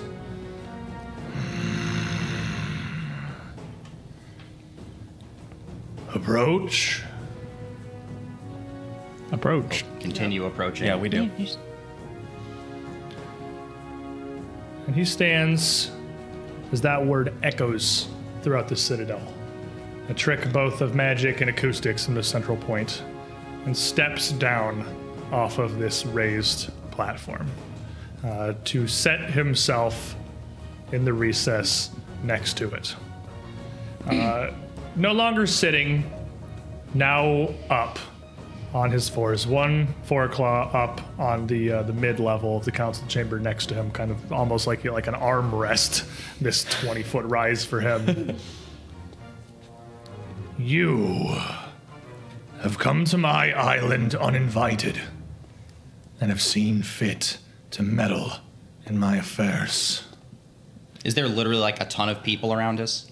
They are like up around the outside of the council chamber, but there are just people around. There are a lot of them. He is no longer like this. These words are down towards you, and he stepped down from the dais, so this isn't emanating throughout the citadel. But like up, the council chamber is like large. The scale is huge. They're probably like 40 feet and a couple of like amphitheater levels up. You are functionally almost at the bottom of a full size like stage theater, and they're up near the top. So it's easy to look at the map of the Golden Citadel and like they're right there because a square is 20 feet. There you got some distance. Okay. And the acoustics of it though, like is just like literally carrying to all. That's why the you stepped audience? down off the dais. Oh, okay, because that's where the acoustics are. Because I remember the trick on it. Okay. But I am patient Know this. You have received a glorious mercy this day. For I shall allow you to explain yourselves. So tell me, what is your intent in promise?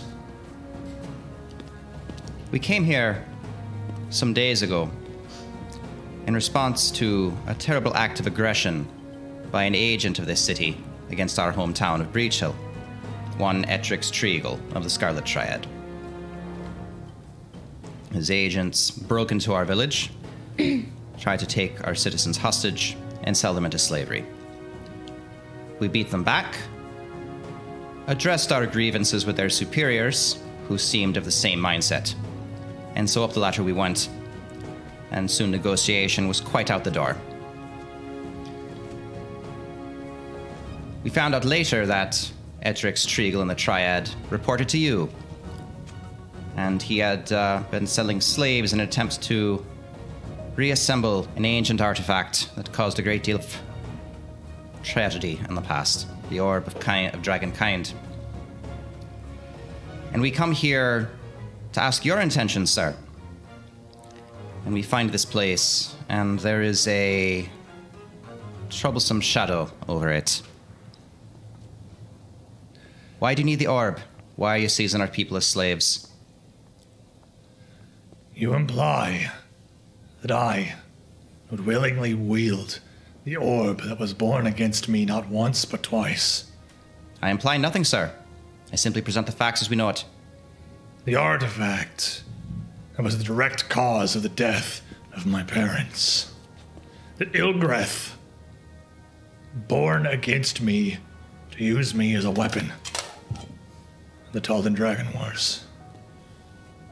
You come here because you believe that I possess that very orb.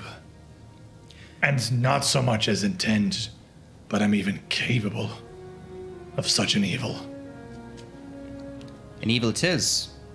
But regardless of what you intend, or what your intentions are, the remnants of the orb that Treagle reassembled is here. He sent it back here.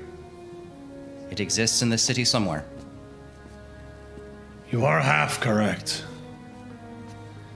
I have dedicated much of my waning years to collecting the fragments of this decimated artifact, to collecting them and sealing them away to ensure that the orb is never wielded again. But none of these are found for me by Etrix Treagle or my Triad. Nor do they trade in flesh and blood.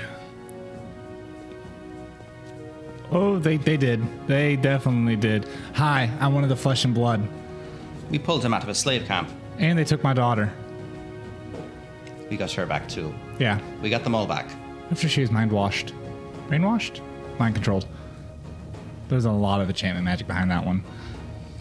You claim to have no knowledge then of your agent. His actions are entirely rogue. Etrix Treagle's purpose is as a scout, a vanguard in the field, to find good men and women, forced to bear the ails and evils of life throughout Galarian, life beyond these walls. His task is no more and no less than that. But I will admit that he is largely a free agent. I have trusted his will and his judgment. I do not oversee him with an overbearing claw. It is not impossible the words you speak are true. Perhaps his time in the outside world has cast a shadow upon him. Nonetheless, you believe him to have collected this orb, more of these shards. If he did so, this too is without my knowledge, and directly in opposition to everything that myself and the City of Promise stand for. Not only did he do it, he killed my friends in the pursuit of it. So this is what has brought you to Promise. Indeed. We also have another issue. Alcetta's ring trembles, and specks of Dahak seep through. They've already caused a great deal of trouble. We understand through our research that you have a plan. Ah, so this is what this is about. We've learned about the incarnation of Dahak. My plans to stop it. Young ones, I have spent decades studying and planning this effort. I have considered countless solutions, and this one will result in the least harm to Galarian. It is for the greater good of all of the world that I do what I must. Tomorrow must burn, I fear, so that the days thereafter may prosper. But if you have other thoughts, as it seems you do, go on. Explain your concerns. Explain what other solutions you think you have. Before we go there, I have a question. You said you're waning years? Is that a figure of speech, or are you implying that your time here is limited in a mortal scope that we would understand? Whether I will meet a truly mortal end, I do not know. The things of ancient dragons are myths and legends, and I may well be the eldest that still resides in this world. If one will meet his ends at the hand of time, it will be me first.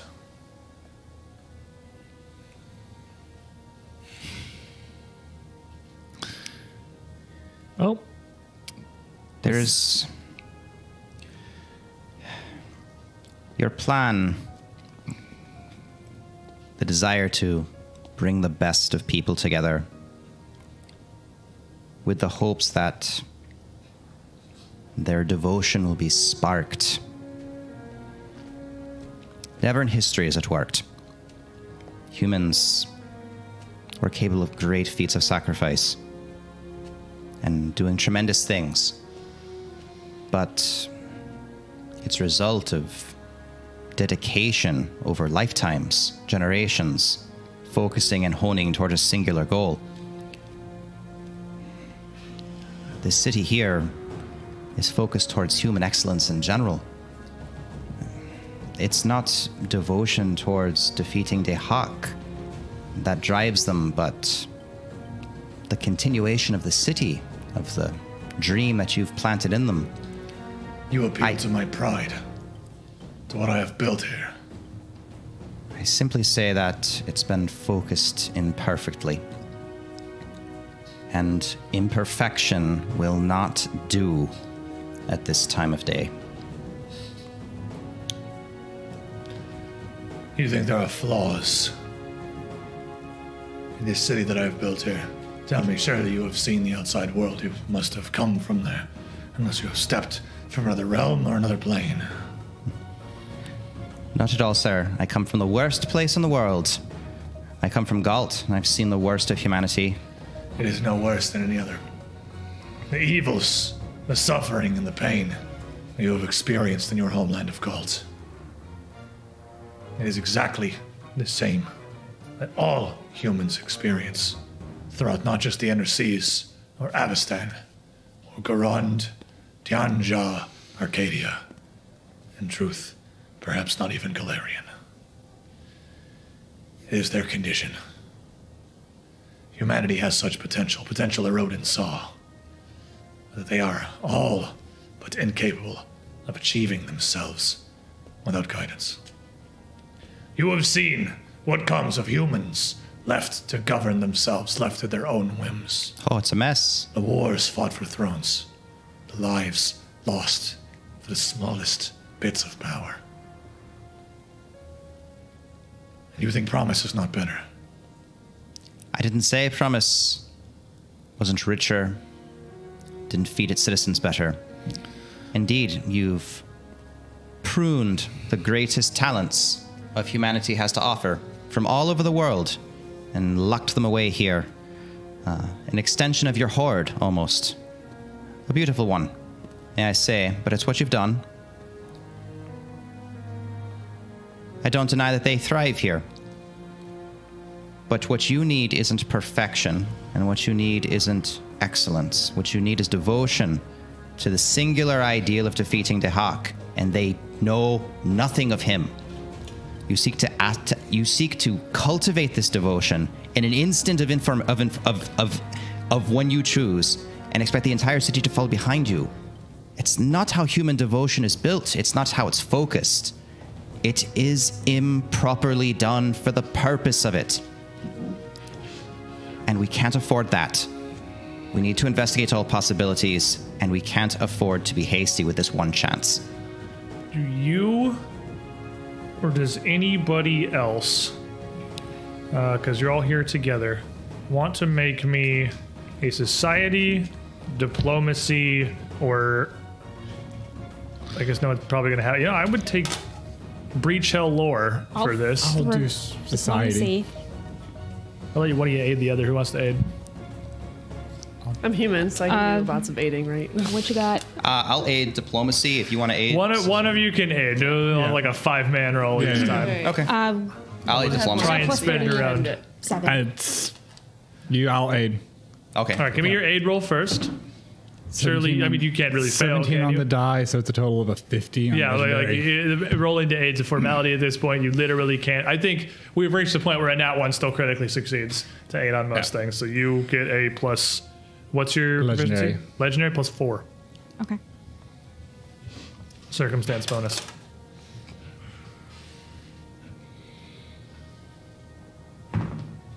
And you're That's using a nat 20. Whoa! So that's going to be That's a nat 20. I don't even know the number. Nat 20 with a plus 4. I don't even know the number. The number is a nat 20. Minkari nods.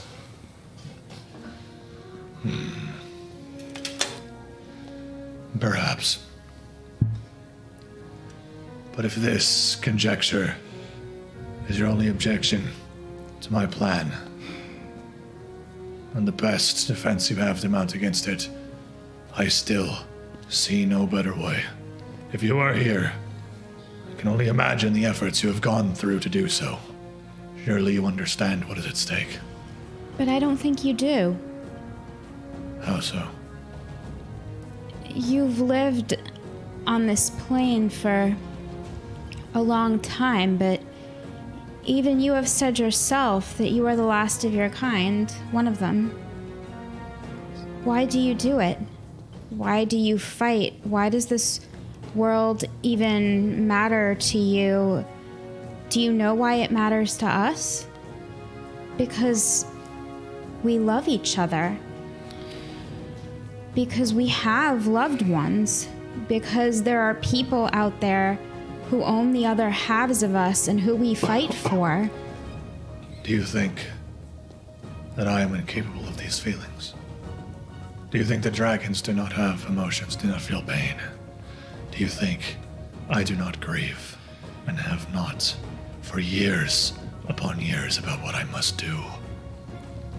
I don't think that grief is real to you.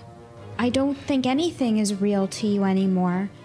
I think you've blinded yourself with this idea that you're right, that this is the only way that things can be, that you must be correct, that you've lost sight of what makes humanity what it is. You could live 100 of even your elven lifetimes, and you could not grasp the depths of the misery that I have experienced, the things that I have seen, the atrocities that I was forced to commit while I was beyond my own control. I am responsible for the events of Throskar's Crag. Under Ilgrit's control, I witnessed the horrible crimes of the Shining Crusade. I failed in my endeavor once before. I have felt this loss, and I have had thousands of human lifetimes to come to terms with it, and still, it pains me. If anything, I feel it that much more sharply than any of you ever could. He's got a point. If this is your way of making amends for wrongs of the past? I do not seek to change my past.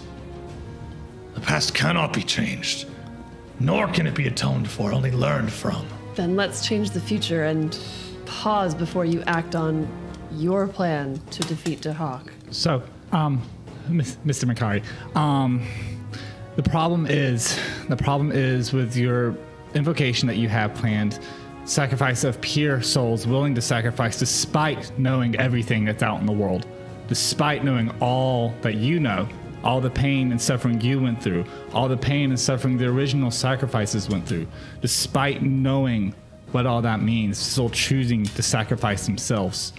Your people here in this city don't know that pain.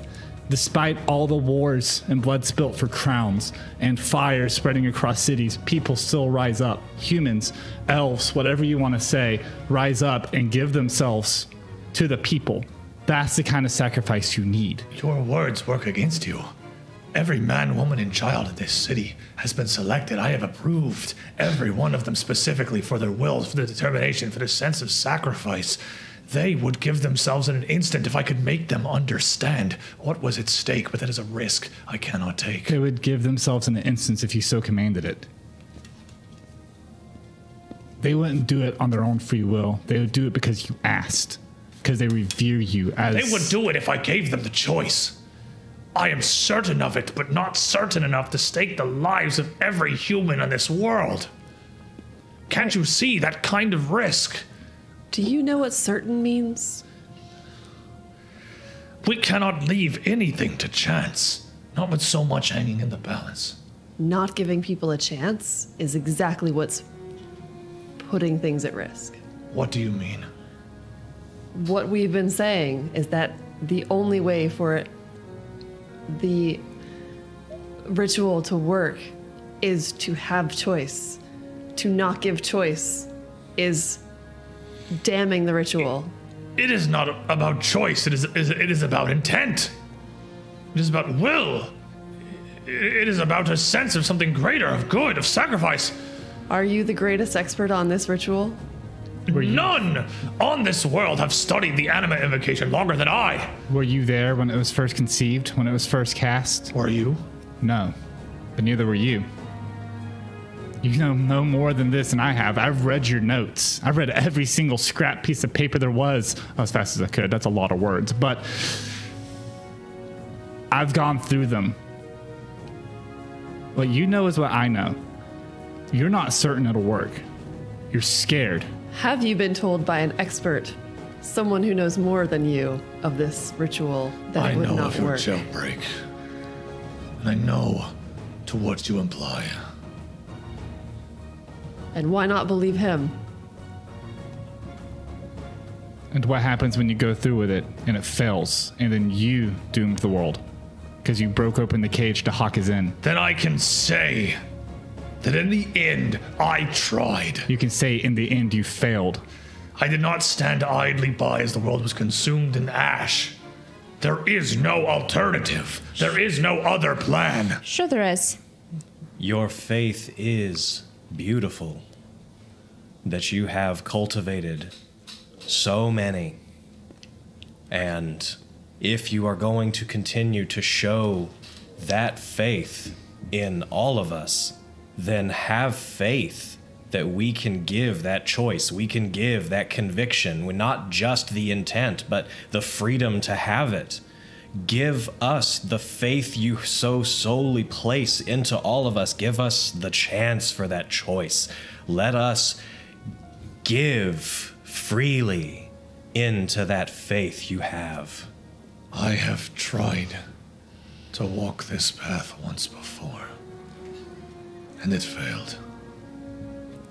Maybe it failed because you weren't the one making the sacrifice. I understand your concerns about the will of the people, of the mind of humans. Understand that clearly you have spoken at lengths with Xerxes and share of his mind. Perhaps this should come as no surprise to me that mortals will see this situation in such small scale. Do you know that there are those within the city that do not have faith in you?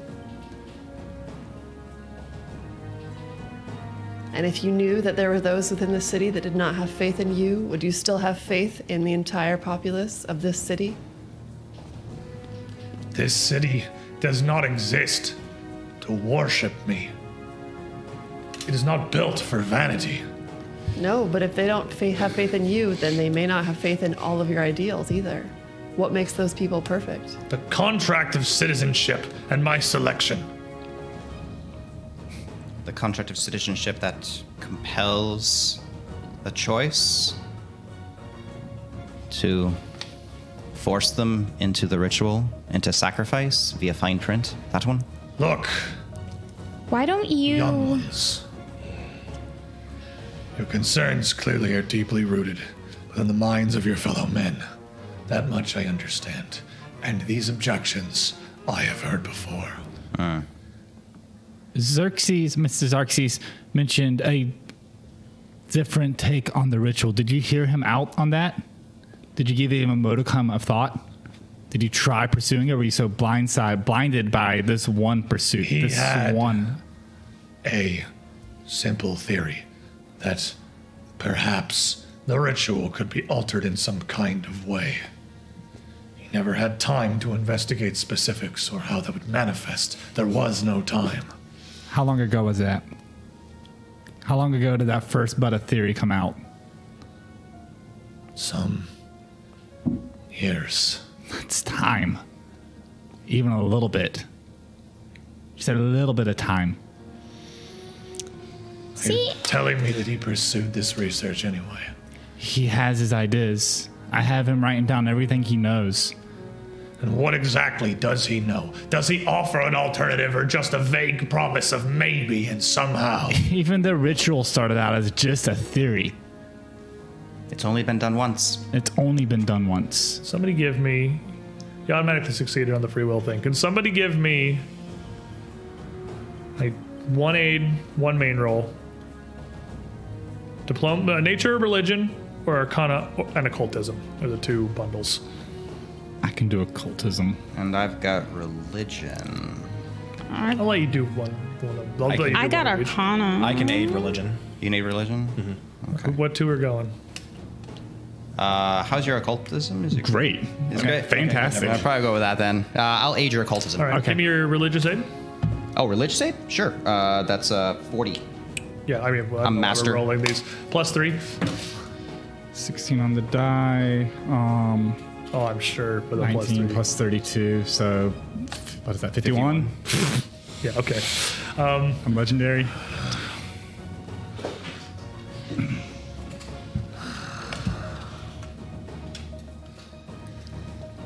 This, perhaps, was my failing to forbid Xerxes from investigating this a decade past, but the time no longer hangs with us. We are on the eve of an age of ashes. We do not know how much time is left. It could be measured in years. It could be measured in days. We got a couple hours. Well, If I can understand it in a couple of hours, surely somebody of your prodigious intellect can follow along. This is a possibility, but it is still nothing near the certainty of the anima invocation itself, as you said, that has been tried before. But is executed this time imperfectly. We have bad setup this time. I have studied this. I have dedicated decades, a century of my life to studying this invocation. But you didn't study humans. And that's the gap.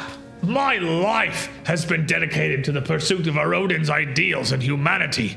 Even after they used the orb to compel me, still I saw the good in them. I saw the potential. I saw what they were capable of. I built promise. And it's beautiful city. But you saw Arodin's vision of humanity. You didn't see the cracks. You didn't see the dirt. You're too good for it, and that's why. I have lived among humans long enough to understand their minds and how they work. No. My last city, my last project, the last promise, After it failed, I lingered behind. I lived with them for years, building them up, living amongst them as them, structuring their society, working, toiling alongside them, drinking alongside them. And they're very grateful for you for it. They built you a statue and everything. You know of Breach Hill. We're from Breach Hill. I called it home. I call it home now. Built a school and everything. Your friend tried to burn it to the ground. Why do you think we're here?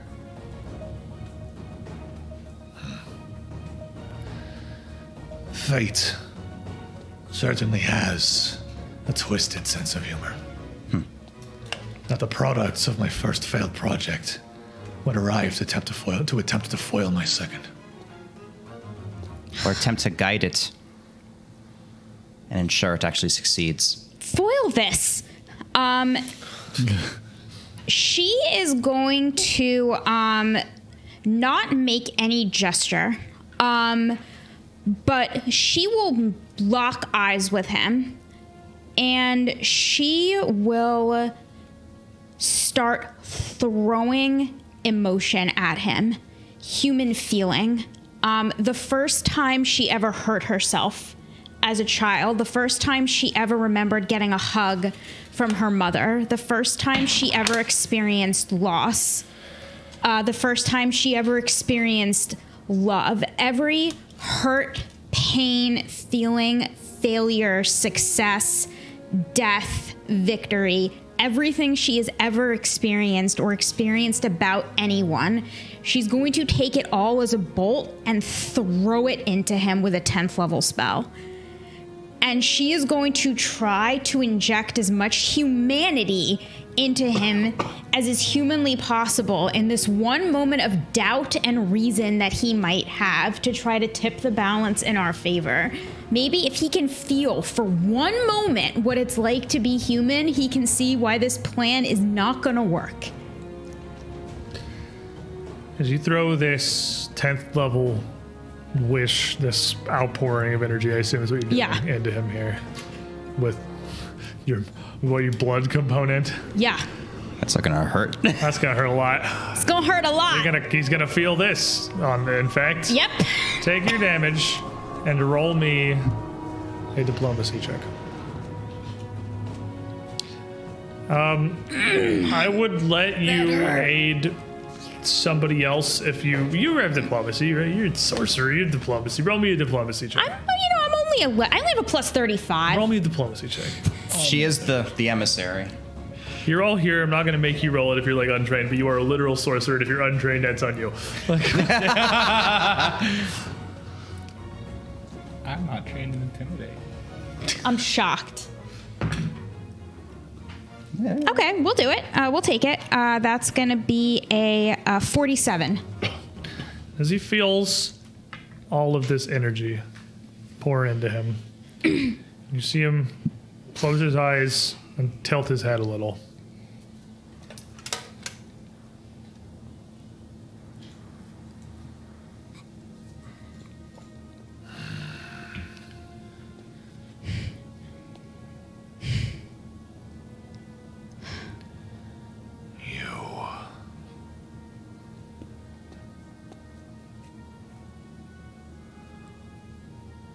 He bows his head. His shoulders kind of sink as his neck cranes and his head comes down.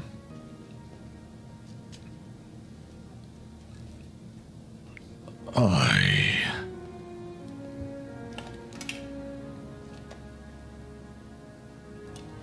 am sorry. And you see tears running down his scaled snout.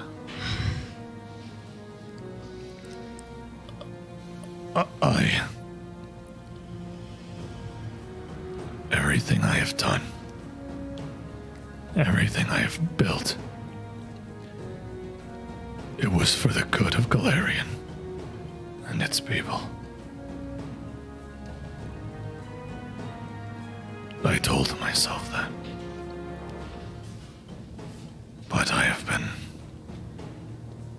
blinded. Blinded by my own arrogance. Believing that I alone held the keys to salvation.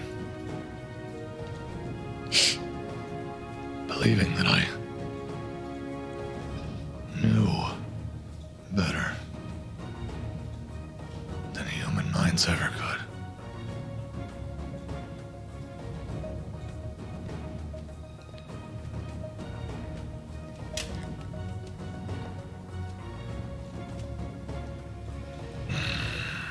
We can still save them. I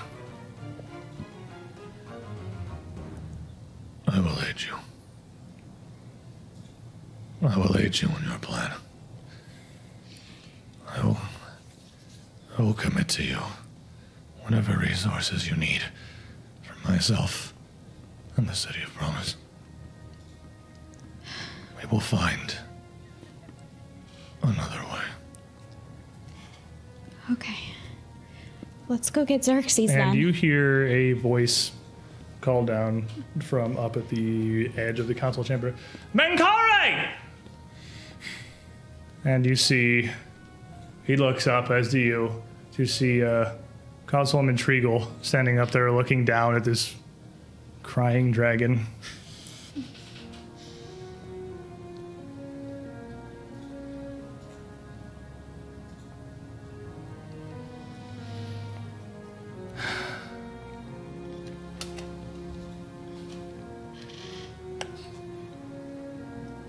I never wanted it to go this way.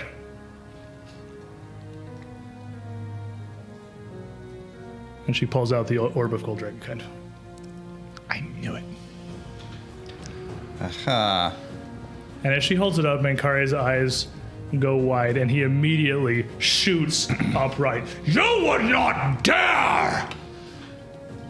Menkare! For all of your people and the ideals you built this city upon, I command you, kneel. And the orb radiates in the near blinding golden light. And you see people kind of like scattering back away from the councilwoman, not sure what's happening, but this is clearly something, save for one. Renar Fontamar still standing next to her, looking a degree of uncertain. And as this lights up, Menkare immediately throws his head down. I will not allow this to control me again! And he lets loose a blast of fire up into the air above the citadel, whips his head down, fixed at Treagle, rage spilling out from his face. I'm gonna need everyone to roll me some initiative. Because some stuff's about to happen. If ever there was a time for it, Gerakach! That quickening echo will ripple out from Roshin. Everyone gets +4 initiative, 10 temporary hit points, including Menkare. So I get an action? You're rolling initiative. Oh, okay. I'm using this hero point from Kaga. Okay. There's a place for it. This seems good. Yeah. That's better. Thank you, Kaga. You're the best. Kaga is pretty awesome. I don't think I would be scouting while we were sitting in this. No, you always scout. Aren't you always scouting? I am always scouting, actually. Yeah, so another plus. Hey, it's the Orb of Dragonkind. Hey. Guys, I think it's about to become bad. So another +2. You have hot abs. Always be scouting. True. Let's go around. Oh, of course. It makes sense. I mean, it had to end. Well, Resume, what'd you get? It's not bad. Well, that was a... It's a 7. That's not terrible. Sorry, I thought it was a 1. I thought it was a 1. Sevens look kind of one-ish. It's more like I can't read right now. Yeah, I thought you were in the dice. So what's your total, Resume? 37. 37. All right. Miss Roshin? 44. 44. Oh, wait, you gave us a plus something? 39. 41 then for you? Yeah. That's stacks and scouting, right? Yes. Status and circumstance? Okay. Oh, so, yeah. 41, 44. Mr. Rat? 45. 45. Mr. Esbus? 57. Oh, yeah. Mr. Rangers. Oh, Ranger surprised. things. Valentina? Sorry, 55. Sorry, 55. I'm excited that up. I was I'll just I do forget, fronts last. I'm not my own Slightly left ally here. for scouting. Valentina? You are. 48. turns on his 48. Sandisivan and just. A little block right here. Let me see. Let me get Menkare on the board. Oh, baby. Menkare is going to be coming out with a 52. I'm a little disappointed you didn't bring out a giant initiative tracker for him. I'm a little disappointed too. And we're going to have like cry himself to sleep at night tonight, being like, I'm disappointed. We're going to have a little bit of an interesting situation given the circumstances of this map. As a reminder, the squares here are 20 feet. The Golden Citadel is huge. And Every square is Eliza, 20? Okay. squares are 20. He looks like he has a big dragon grin. And Arv are right up here. He has a cow nose. No, he's a big dragon does have a grin. cow Those two at the nose. top, that's them. Oh, okay, no, okay. That's them up the top of the stairs. Okay, yeah, I gotcha. Look at that big smile. Eliza is gonna come in with a 46. Stupid She seagull. is gonna be Rude. right Stop in it here. now. Esphus, you are a 19th level ranger, and as is perhaps the way of things, you react. Should be the way of things, rather. You react first. The instant that she draws this orb, just underneath his mask is just a cold anger at this betrayal. The very first thing that Esphus is doing is hunting prey on. Is her bodyguard next to her? Her bodyguard is right next to her. Yes. Hunting prey on both. Okay. Oh, he's such a nice guy. And that's free since it's the Yep. first thing I'm taking. And just silently, wordlessly, just drawing 2 arrows at a time, putting them into the longbow, and just firing these arrows. So first going to Hunter Flurry. So 2 attacks. As you roll those, reminder our dice giveaway is still open right now. If you are in the chat and you have not entered, you want to win a set of cool Metal Norse Foundry dice, and you're somewhere in the U.S., I can ship them for not $1 billion. NF dice, all caps in your chat. 6 characters, NF dice. So there you go. Move up, post it. Great. Only thing you got to enter the giveaway. Still going. We'll wrap that up here at the end of the show. Okay. And you are shooting at Brynarv or Eliza? Eliza. Okay, I kind of figured, but Yeah. I figured I'd ask. So I figured probably just like in full shoot and kill Eliza mode. Exactly. So 40 for the first strike, 38 for the second strike. 40 and 38? 40 and 38, yes. Both of these, as you were going to fire off, seem to be shot more than true. But as they reach Eliza, you see flashes of arcane energy as some kind of barrier deflects them away. That's not going to quite do it. Okay. Then going to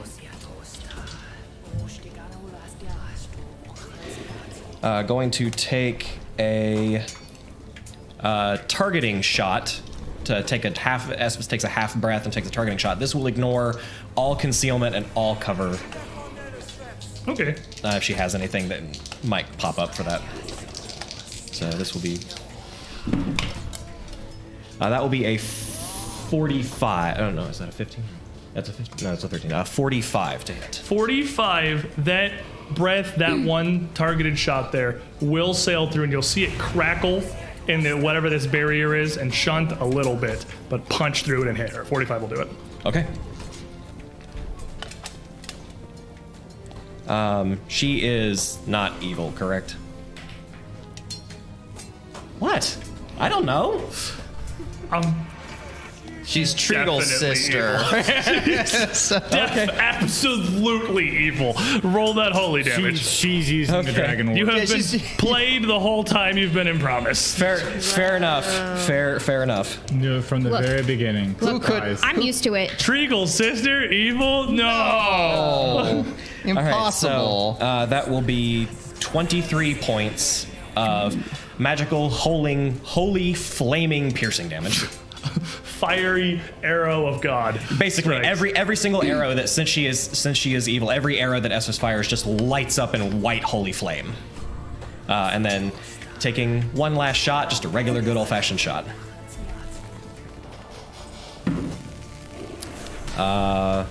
Which will definitely miss. All right, and as you 7 lose on the die. all these arrows up here, Menkare has flown into a fury. And he kind of contorts. He looks like he's clearly trying to fight it, but he looks up at the party and you see this absolute rage, almost like madness in his face. This is not your fight! And he rolls back and you see smoke welling up his mouth, and he tries to control it and opens his mouth and just blasts a breath of like a bluish fog down over the group of you. Down, specifically towards you. It's not fire. It is almost like a rolling smoke from a fog machine. I need you all to make me a fortitude save. Is it dragon's breath?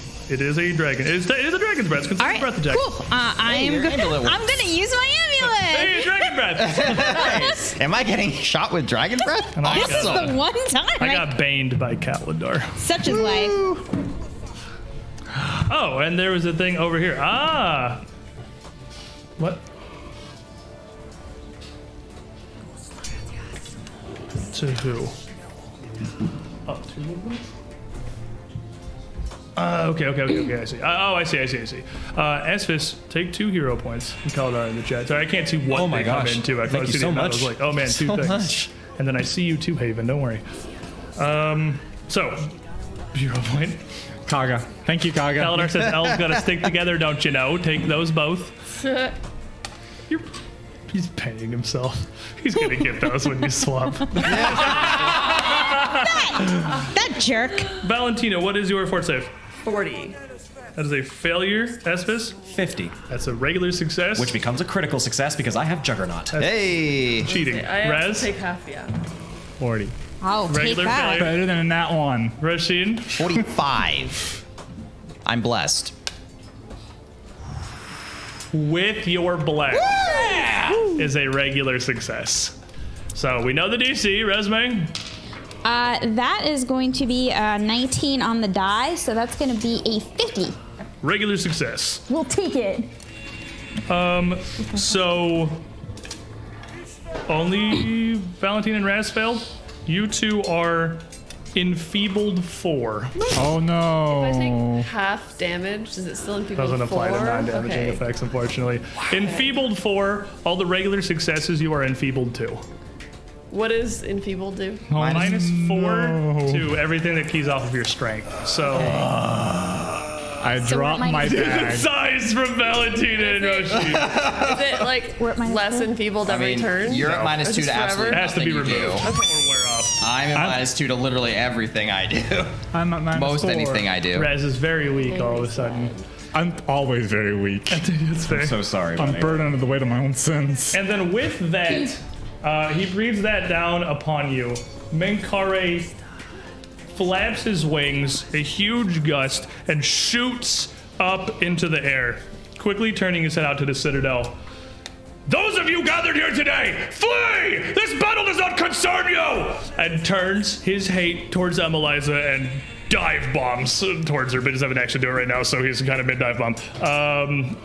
Valentina. All right. Well, I get to go into my Stoke Flame stance for free, which means I also then have an additional 5 speed on top of being already super swift. So I actually have enough time to get all the way to Emeliza. And that took 2 actions. Oh, my pillar fell But I still have a 3rd one. So I'm just going to try to punch her in the face. That is a Run good. up and punch Emeliza in the face is a pretty good use of a turn, I think. Hot. I 100% concur. I'm going to use it. I have hero points, right? don't I don't have have hero points right now. Oh, sadness. Okay. And as you run up, Well, I Brenarv doubt it. turns and reaches to pull the sword off of his back.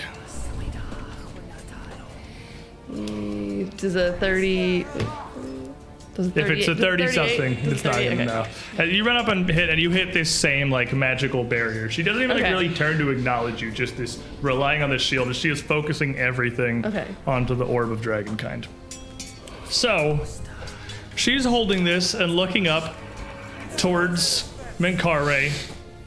She takes a breath and it pulses again with the light as she makes a quick motion with one hand and calls out, Citadel Guard, to arms! These men attack us with the ideals of promise! And seeing stuff and Menkare shooting this breath at you, no idea what else is going on, you see Citadel Guard starting to come in from the outsides. Blades and shields at the ready, all making their way towards the group of you at the center of the council chamber. But we have a wheel from Haven here. And you hear a second voice call out, "Men, to me! Rally, defend the council chambers! Menkare is lost! And the head councilwoman too!" The voice of Guard Captain Arumulo rings out, and you see as many steel-clad figures as gold around the outsides as fighting erupts throughout the Golden Citadel. Citadel Guard clashing with City Guard. Citizen of Promise fighting against Citizen of Promise. Arumulo herself runs in from the side as Renarv goes to draw his blade on Valentina, and she has a long spear. Quickly rushes, catches one arm with the spear, one of Renarv's arms with the spear, kind of twists it around and plants the bottom of it between his legs and shoves into him. One fluid motion, she tackles him down off the top ring of the Citizen's Chamber, taking mankind up Hell in a Cell, down to the middle tier. Here comes the guard captain with a steel chair! And you can take Renarv off. He is currently fighting the guard captain. So they are occupied there.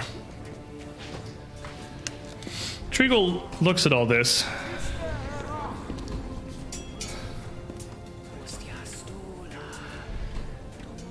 Didn't want this.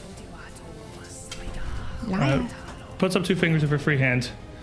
Morum temporis, and moves it almost in quick, like jerking motions around in a quarter of a circle. And you can see pulses of energy, almost like a heat haze, distortions coming out of her with each of these small motions. And as it hits the bottom, you all hear a resounding click, and everything stops. The sounds of battle fall silent. Absolutely everybody but Emeliza freezes as she stops time. Yep. Couldn't get a reaction. She moves as if to jump, but rather than just jumping in the air, she shoots up, flying up towards Menkare with the orb still in her hand. And she flies up to the side of him, his face frozen in rage. He's midair, already like angled for this dive bomb. And she puts a hand on the sides of his snout and whispers something to him. Perifmasphira. And you see out from her emanate a scintillating ball of energy, a pulse of blue, and then red, and then yellow, and then orange, and then green, and then red. A rainbow sphere, translucent, enacted around this dragon, frozen in time. And she sighs and flies back down to land on the central dais of the council chamber. People of promise!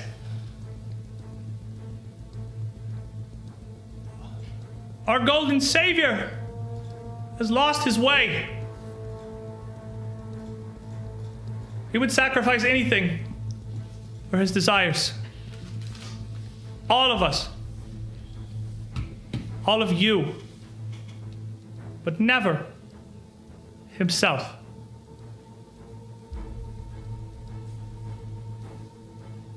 I am devoted to us, to the ideals Promise was founded on, not one dragon led astray. And her voice booms throughout the entire chamber, and time clicks back in. Immediately, The sound of steel clashing ringing throughout the chamber once more. Rez. Okay, cool. That changes everything. Raz is... That's a big turn. Yeah. Time stop is a big turn. Time stop is a big turn. It's a big turn. Raz is going to tap his feet on the ground, and it's going to get quicker and quicker and quicker and quicker. I'm casting as my quickened action, my quickened cantrip, triple time. So all my allies within 60 feet of emanation of me have +10 to their speed. They're fast. And then for 2 actions, I'm going to cast Bullhorn cantrip. Ooh, okay. So everyone within a mile of me can hear Raz Yours that talk. goes through the Citadel. Yours that goes through Promise. People of Promise. Makari has lost his way, but we, the heroes of Breachill, have helped him find the way. We have found the plan. This lady, this liar, this traitor, whose brother sowed discord across our homes, leads to wishes to lead you astray and betray the master you trust. That's going to be my turn. I'm going to end it there. And she would say down to you, like at the edge of the platform, just like right out of reach. You could climb up, like you could take an action to climb up on the dais and be right next to her. There is nothing left to accomplish here. Minkare is lost. The Council of Enlightenment will put Promise back where it should be. We will raise an army. We will fight Dahawk. Lay down your arms. There is nothing left for you to do here. Makari agreed to help us. Or did you... She didn't hear that part, did she? That was very quiet. That was very Rasheen? confidential. Yeah. Would you like a bless from Haven the Oracle before your turn starts? Oh, thank you. Since we kind of burned yours on That a was- great and save. Very well spent, may I say. It was lovely. That was spectacularly well spent. Well, yeah, I had a plan, and then time stop happened. Everyone's got a plan until the wizard stops time. Yeah, exactly. Story of my life. Splunkruch, and Roshin is going to blink charge right next to Emeliza and slap her in the face. Just a slap. Open-handed slap. I love it. Open-handed slap. Girl fight. Give me the attack. Give me the attack, girl. That's a 5 on the die. Blink charges slap. I love it. Oh. I mean, surely that's not going to hit through her. Probably not, no. As you hit up and you go to slap, the intent is there, but your hand cracks against this magical energy and you feel it. You would hear it smack like it's ringing against flat, hollow steel. And see a flash of blue adjuration. You idiot! We'd actually talked him into stopping his stupid plan when you came in here. That's a demoralize. As you roll that, she points up. It's too late now, because he is mid-dive bomb in the middle of the prismatic sphere. Like trying to attack something, or just He was diving at her when basically a wall popped up in front of him, and the momentum of an enormous dragon is not snap, inertia's a thing. I see. Okay. All right. Well, I mean, What's your intimidation? I don't have line of demoralize. Yeah. What you didn't roll it yet. No. Okay. I mean, I can roll it right now, actually. No physical menace right now. I'm just shouting at her. That's Hands on her shield. yeah, 42. 42. She is unshaken. The words you say to her is nothing worse than what she already has to bear here. She does, for what it's worth, not look happy about it.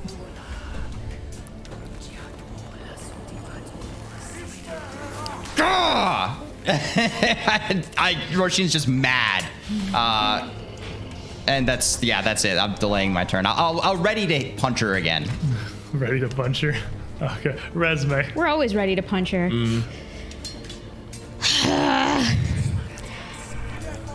Great. I'm gonna hold 2. Okay. Espis. Esphus is just singularly focused on remove the threat and doesn't know what to do about the giant glowing spell in the sky, so doesn't understand magic. It's just going to remove the threat. He's going to take a deep breath, draw 1 arrow back, and is going to take a deadly aim at Emeliza. She is looking completely at Roshin right now, so she's like turned away from this. Okay. That will be a 51, and I have a bless. If it 51's gonna regular hit. regular hit. Okay. You see another arrow crash through and catch her in the shoulder, and she kind of staggers a bit and grits her teeth. Okay. So this will be. Oh, sorry about that.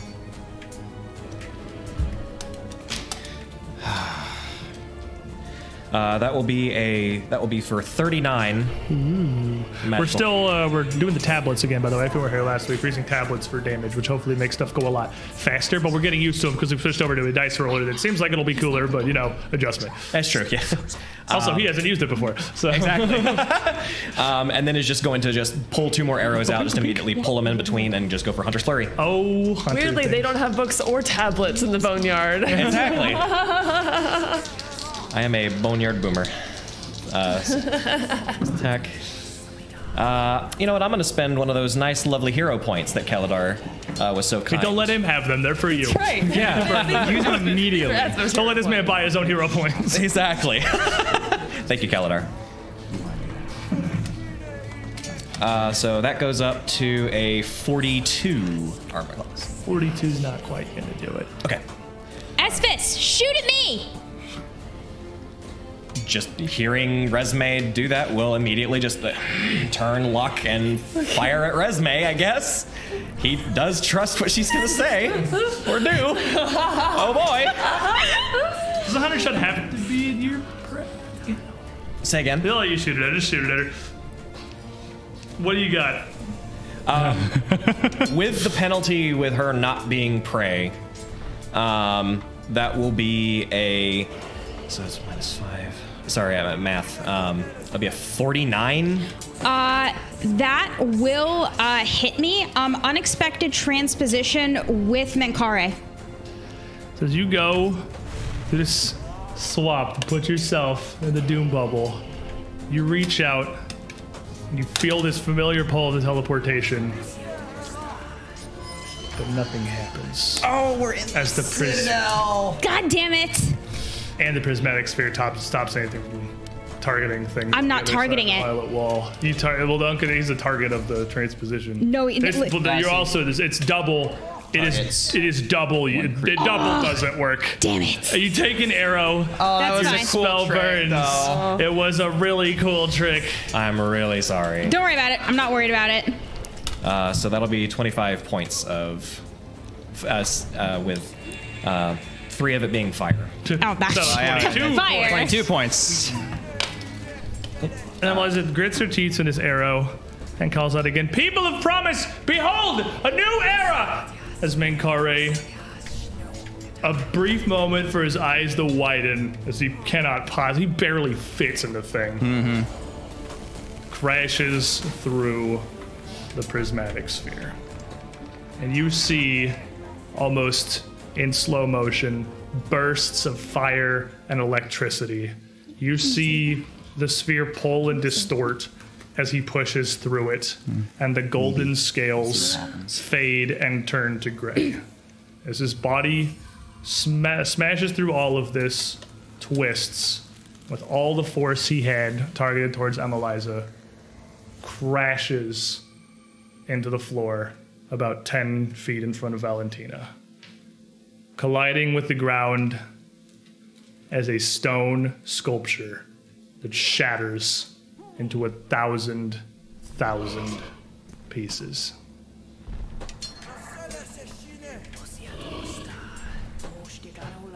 Menkare was afraid. He brought us together, the best humanity has to offer, from the worst of circumstances. But he was afraid to be open with the world. No one should have to live like they do. We can lead them into a scarlet dawn. I tell whenever you want to come back in, Valentina. The fighting throughout the Citadel stops as all the guards on both sides see Menkare shatter.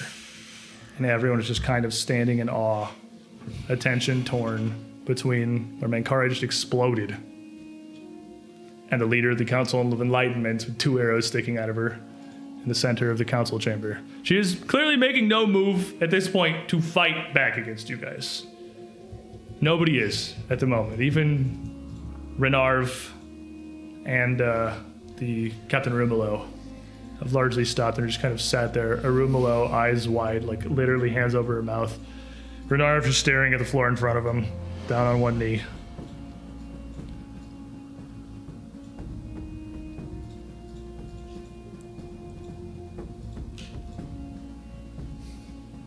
Oh, so I get to choose what we're doing next. It's your turn. Are you still doing anything? Are we still doing turns? Are we still doing turns? I'm casting a spell. What's that? I'm casting a spell. Is it a spell that's just gonna like do damage to somebody? I mean, are you? I'm Oh, trying. you can hold. Yeah, I'm gonna hold. So she will continue. Mankari has shown us what humanity can do with leadership at its best. And we are its best. He has brought us here for that very reason. We are not as small as we once were. The city has grown. We could take our teachings, the way of Erodin, our way of life, our standards of living, our art, our magic, our technology. We could lead the world into a better day. And she looks over to where the shattered statue's remains are. Tomorrow will prosper. And I'm sorry it had to be without you. She's not going to take any actual actions. No, that ain't good. That's not how it's supposed to happen. Raz is gonna just, like, start flinging every single piece of paper he has out until he gets to a blank piece, and he's just gonna start, like, just bite his finger and start writing into it with his blood. Pouring his life energy, pouring all the magic he has stored up, everything he has for one cast. And as he's trying, this magic he's working out is trying to piece together the statue of Mankari, try to bring back, try to rewrite what just happened. I'm going to cast Alter Reality. I'm going to throw everything I have into it. I'll throw HP, I'll throw every spell slot I have into it. I'll give everything you're willing to let me give to rewrite this tragedy. Make me. Mankari is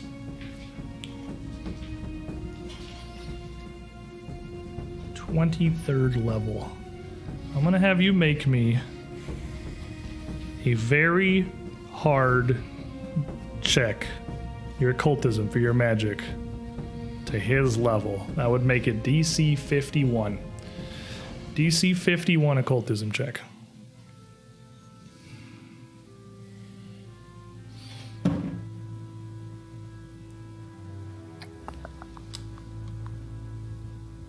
$43.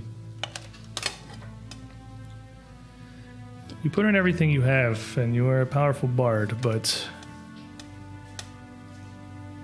Treagle's an equally, if not more, powerful wizard. And Mankari is an incredibly powerful soul. You use your magic, the stone of Mankari's shattered form pulls itself back together, intact, to an enraged visage whole of this statue still strewn across the ground. And your magic is enough to reach out and to unpetrify him as the sheen, the glimmer of his shells returns. But still, left behind now is just the corpse of Mankari. Raz is gonna fall to his knees, just vomit blood. Roger.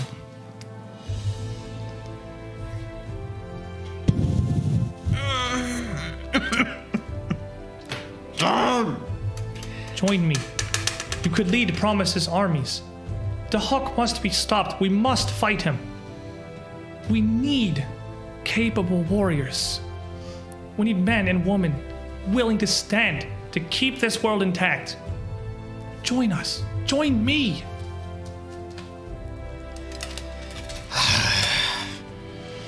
If I had my way, it would have been Mankare at the head, but he would never have it. I tried everything. It doesn't matter what could have been anymore. We've got a world to save. And the world's about to come apart. Armies will be necessary, yes. We have other projects, other irons in the fire.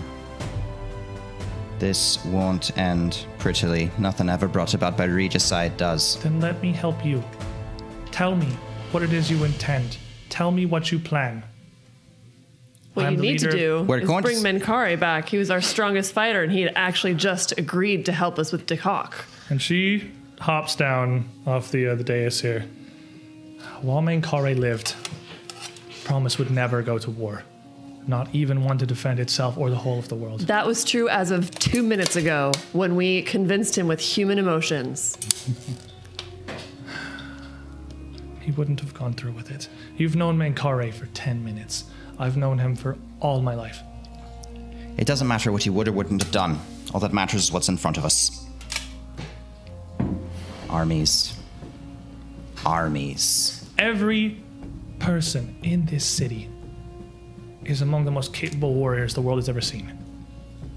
We'll bear sword and spear and spell, and we will beat back the darkness with will and with human determination. And human hubris. But it might be useful. Where's Xerxes? Who? Leave it. Get to work with your armies.